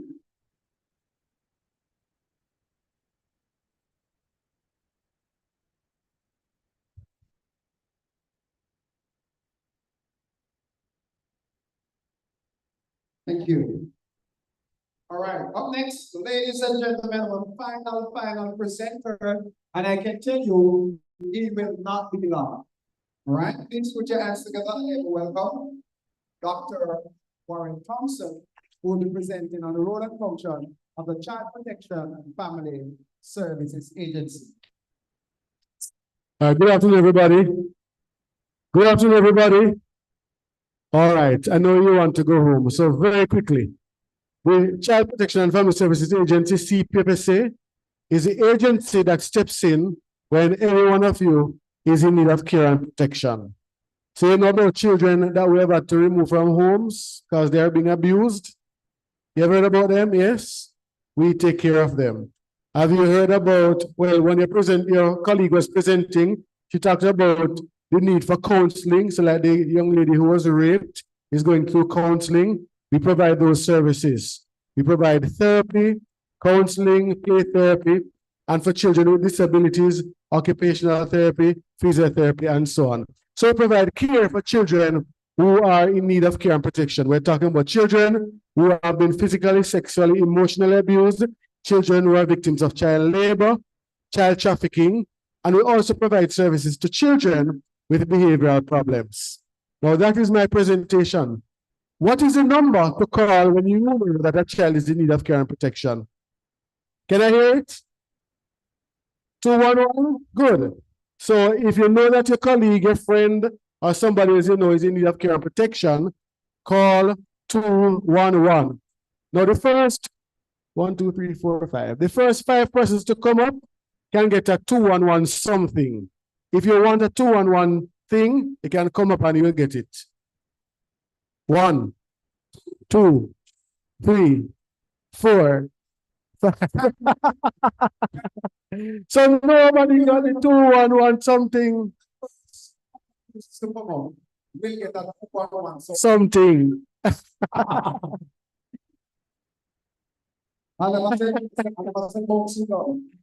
211, 211, 211, 211, and that is 5. Yes.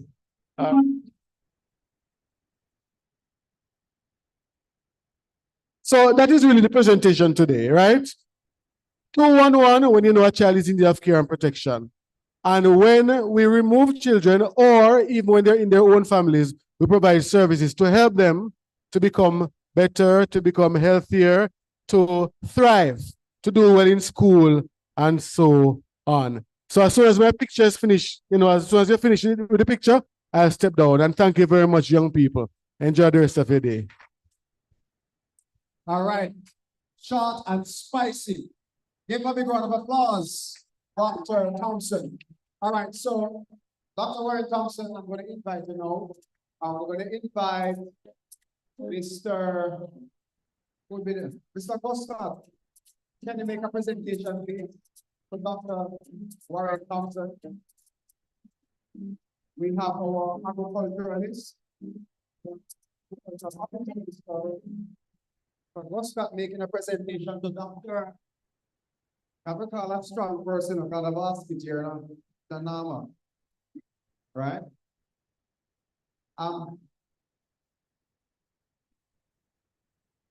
Good afternoon. Doctor, on behalf of Jamaica 4-H Club,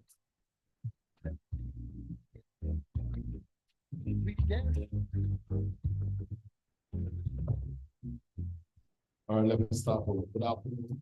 Go on. Doctor, we thank you for coming out here this afternoon. Take it busy time out of your schedule to come here. To share with us all of you. Section and think of your children, which they are the future. So on behalf of Jamaica 4-H Club and the Kennel Fund for Local Entities, we give you just a small token, if you, to show our appreciation. Thank you very much.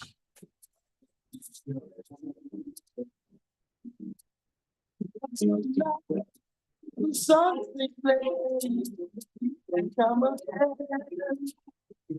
just the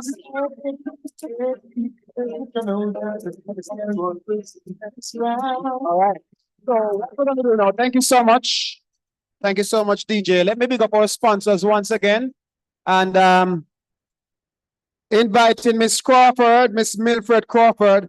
Let me acknowledge Trade Winds Jamaica Limited, Big Joe, Access Finance, Lasco Distributors, Jamaica 4-H Clubs, Bureau of Gender Affairs, Miss Michelle Mantle, 4-H Parish Manager for St. Catherine, Milfred Crawford, Intel Technical High School, Ports Jamaica Limited. At this time, I am now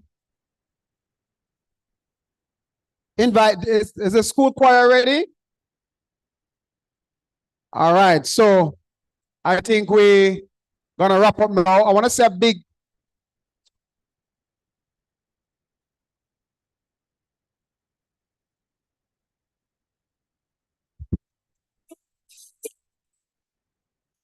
Sir Thompson, remember your basket.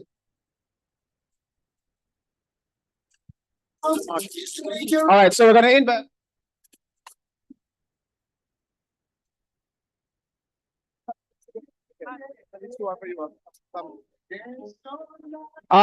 We're gonna invite now Mrs. Marshall, Miss Charlene Marshall, our regional manager, to make the vote of thanks at this time. Afternoon, everyone. I know you all want to go home, but do you think that today was a day well spent? Yes, it was a day well spent. And so we just want to thank those who made today possible. First, I want to thank the Lord, because if he didn't give us today, we would not have been here, right? We also want to thank the Dintil Technical High School for hosting us, because if we were not hosted, we could not be here today, right? We want to thank our sponsors, our major sponsor, the Canada Fund for Local Initiatives, our other sponsors, Big Joe, True Joe's, and the other sponsors, Lasco and others, for all the gifts and prizes and for supporting us today. I want to thank all the presenters who came and gave us valuable information so that we were able to get some knowledge. We want to thank the Dintil Technical High School Band. We were well entertained, weren't we? So I want to thank them. I want to thank the dedicated and hardworking staff of the Jamaica 4-H clubs who worked assiduously behind the scenes to make today a possibility. And last but not least, I want to thank all the schools who participated today. And if I failed to leave anybody out, it was not intentional. Thank you all for making today possible. Thank you. Have a great rest of the day.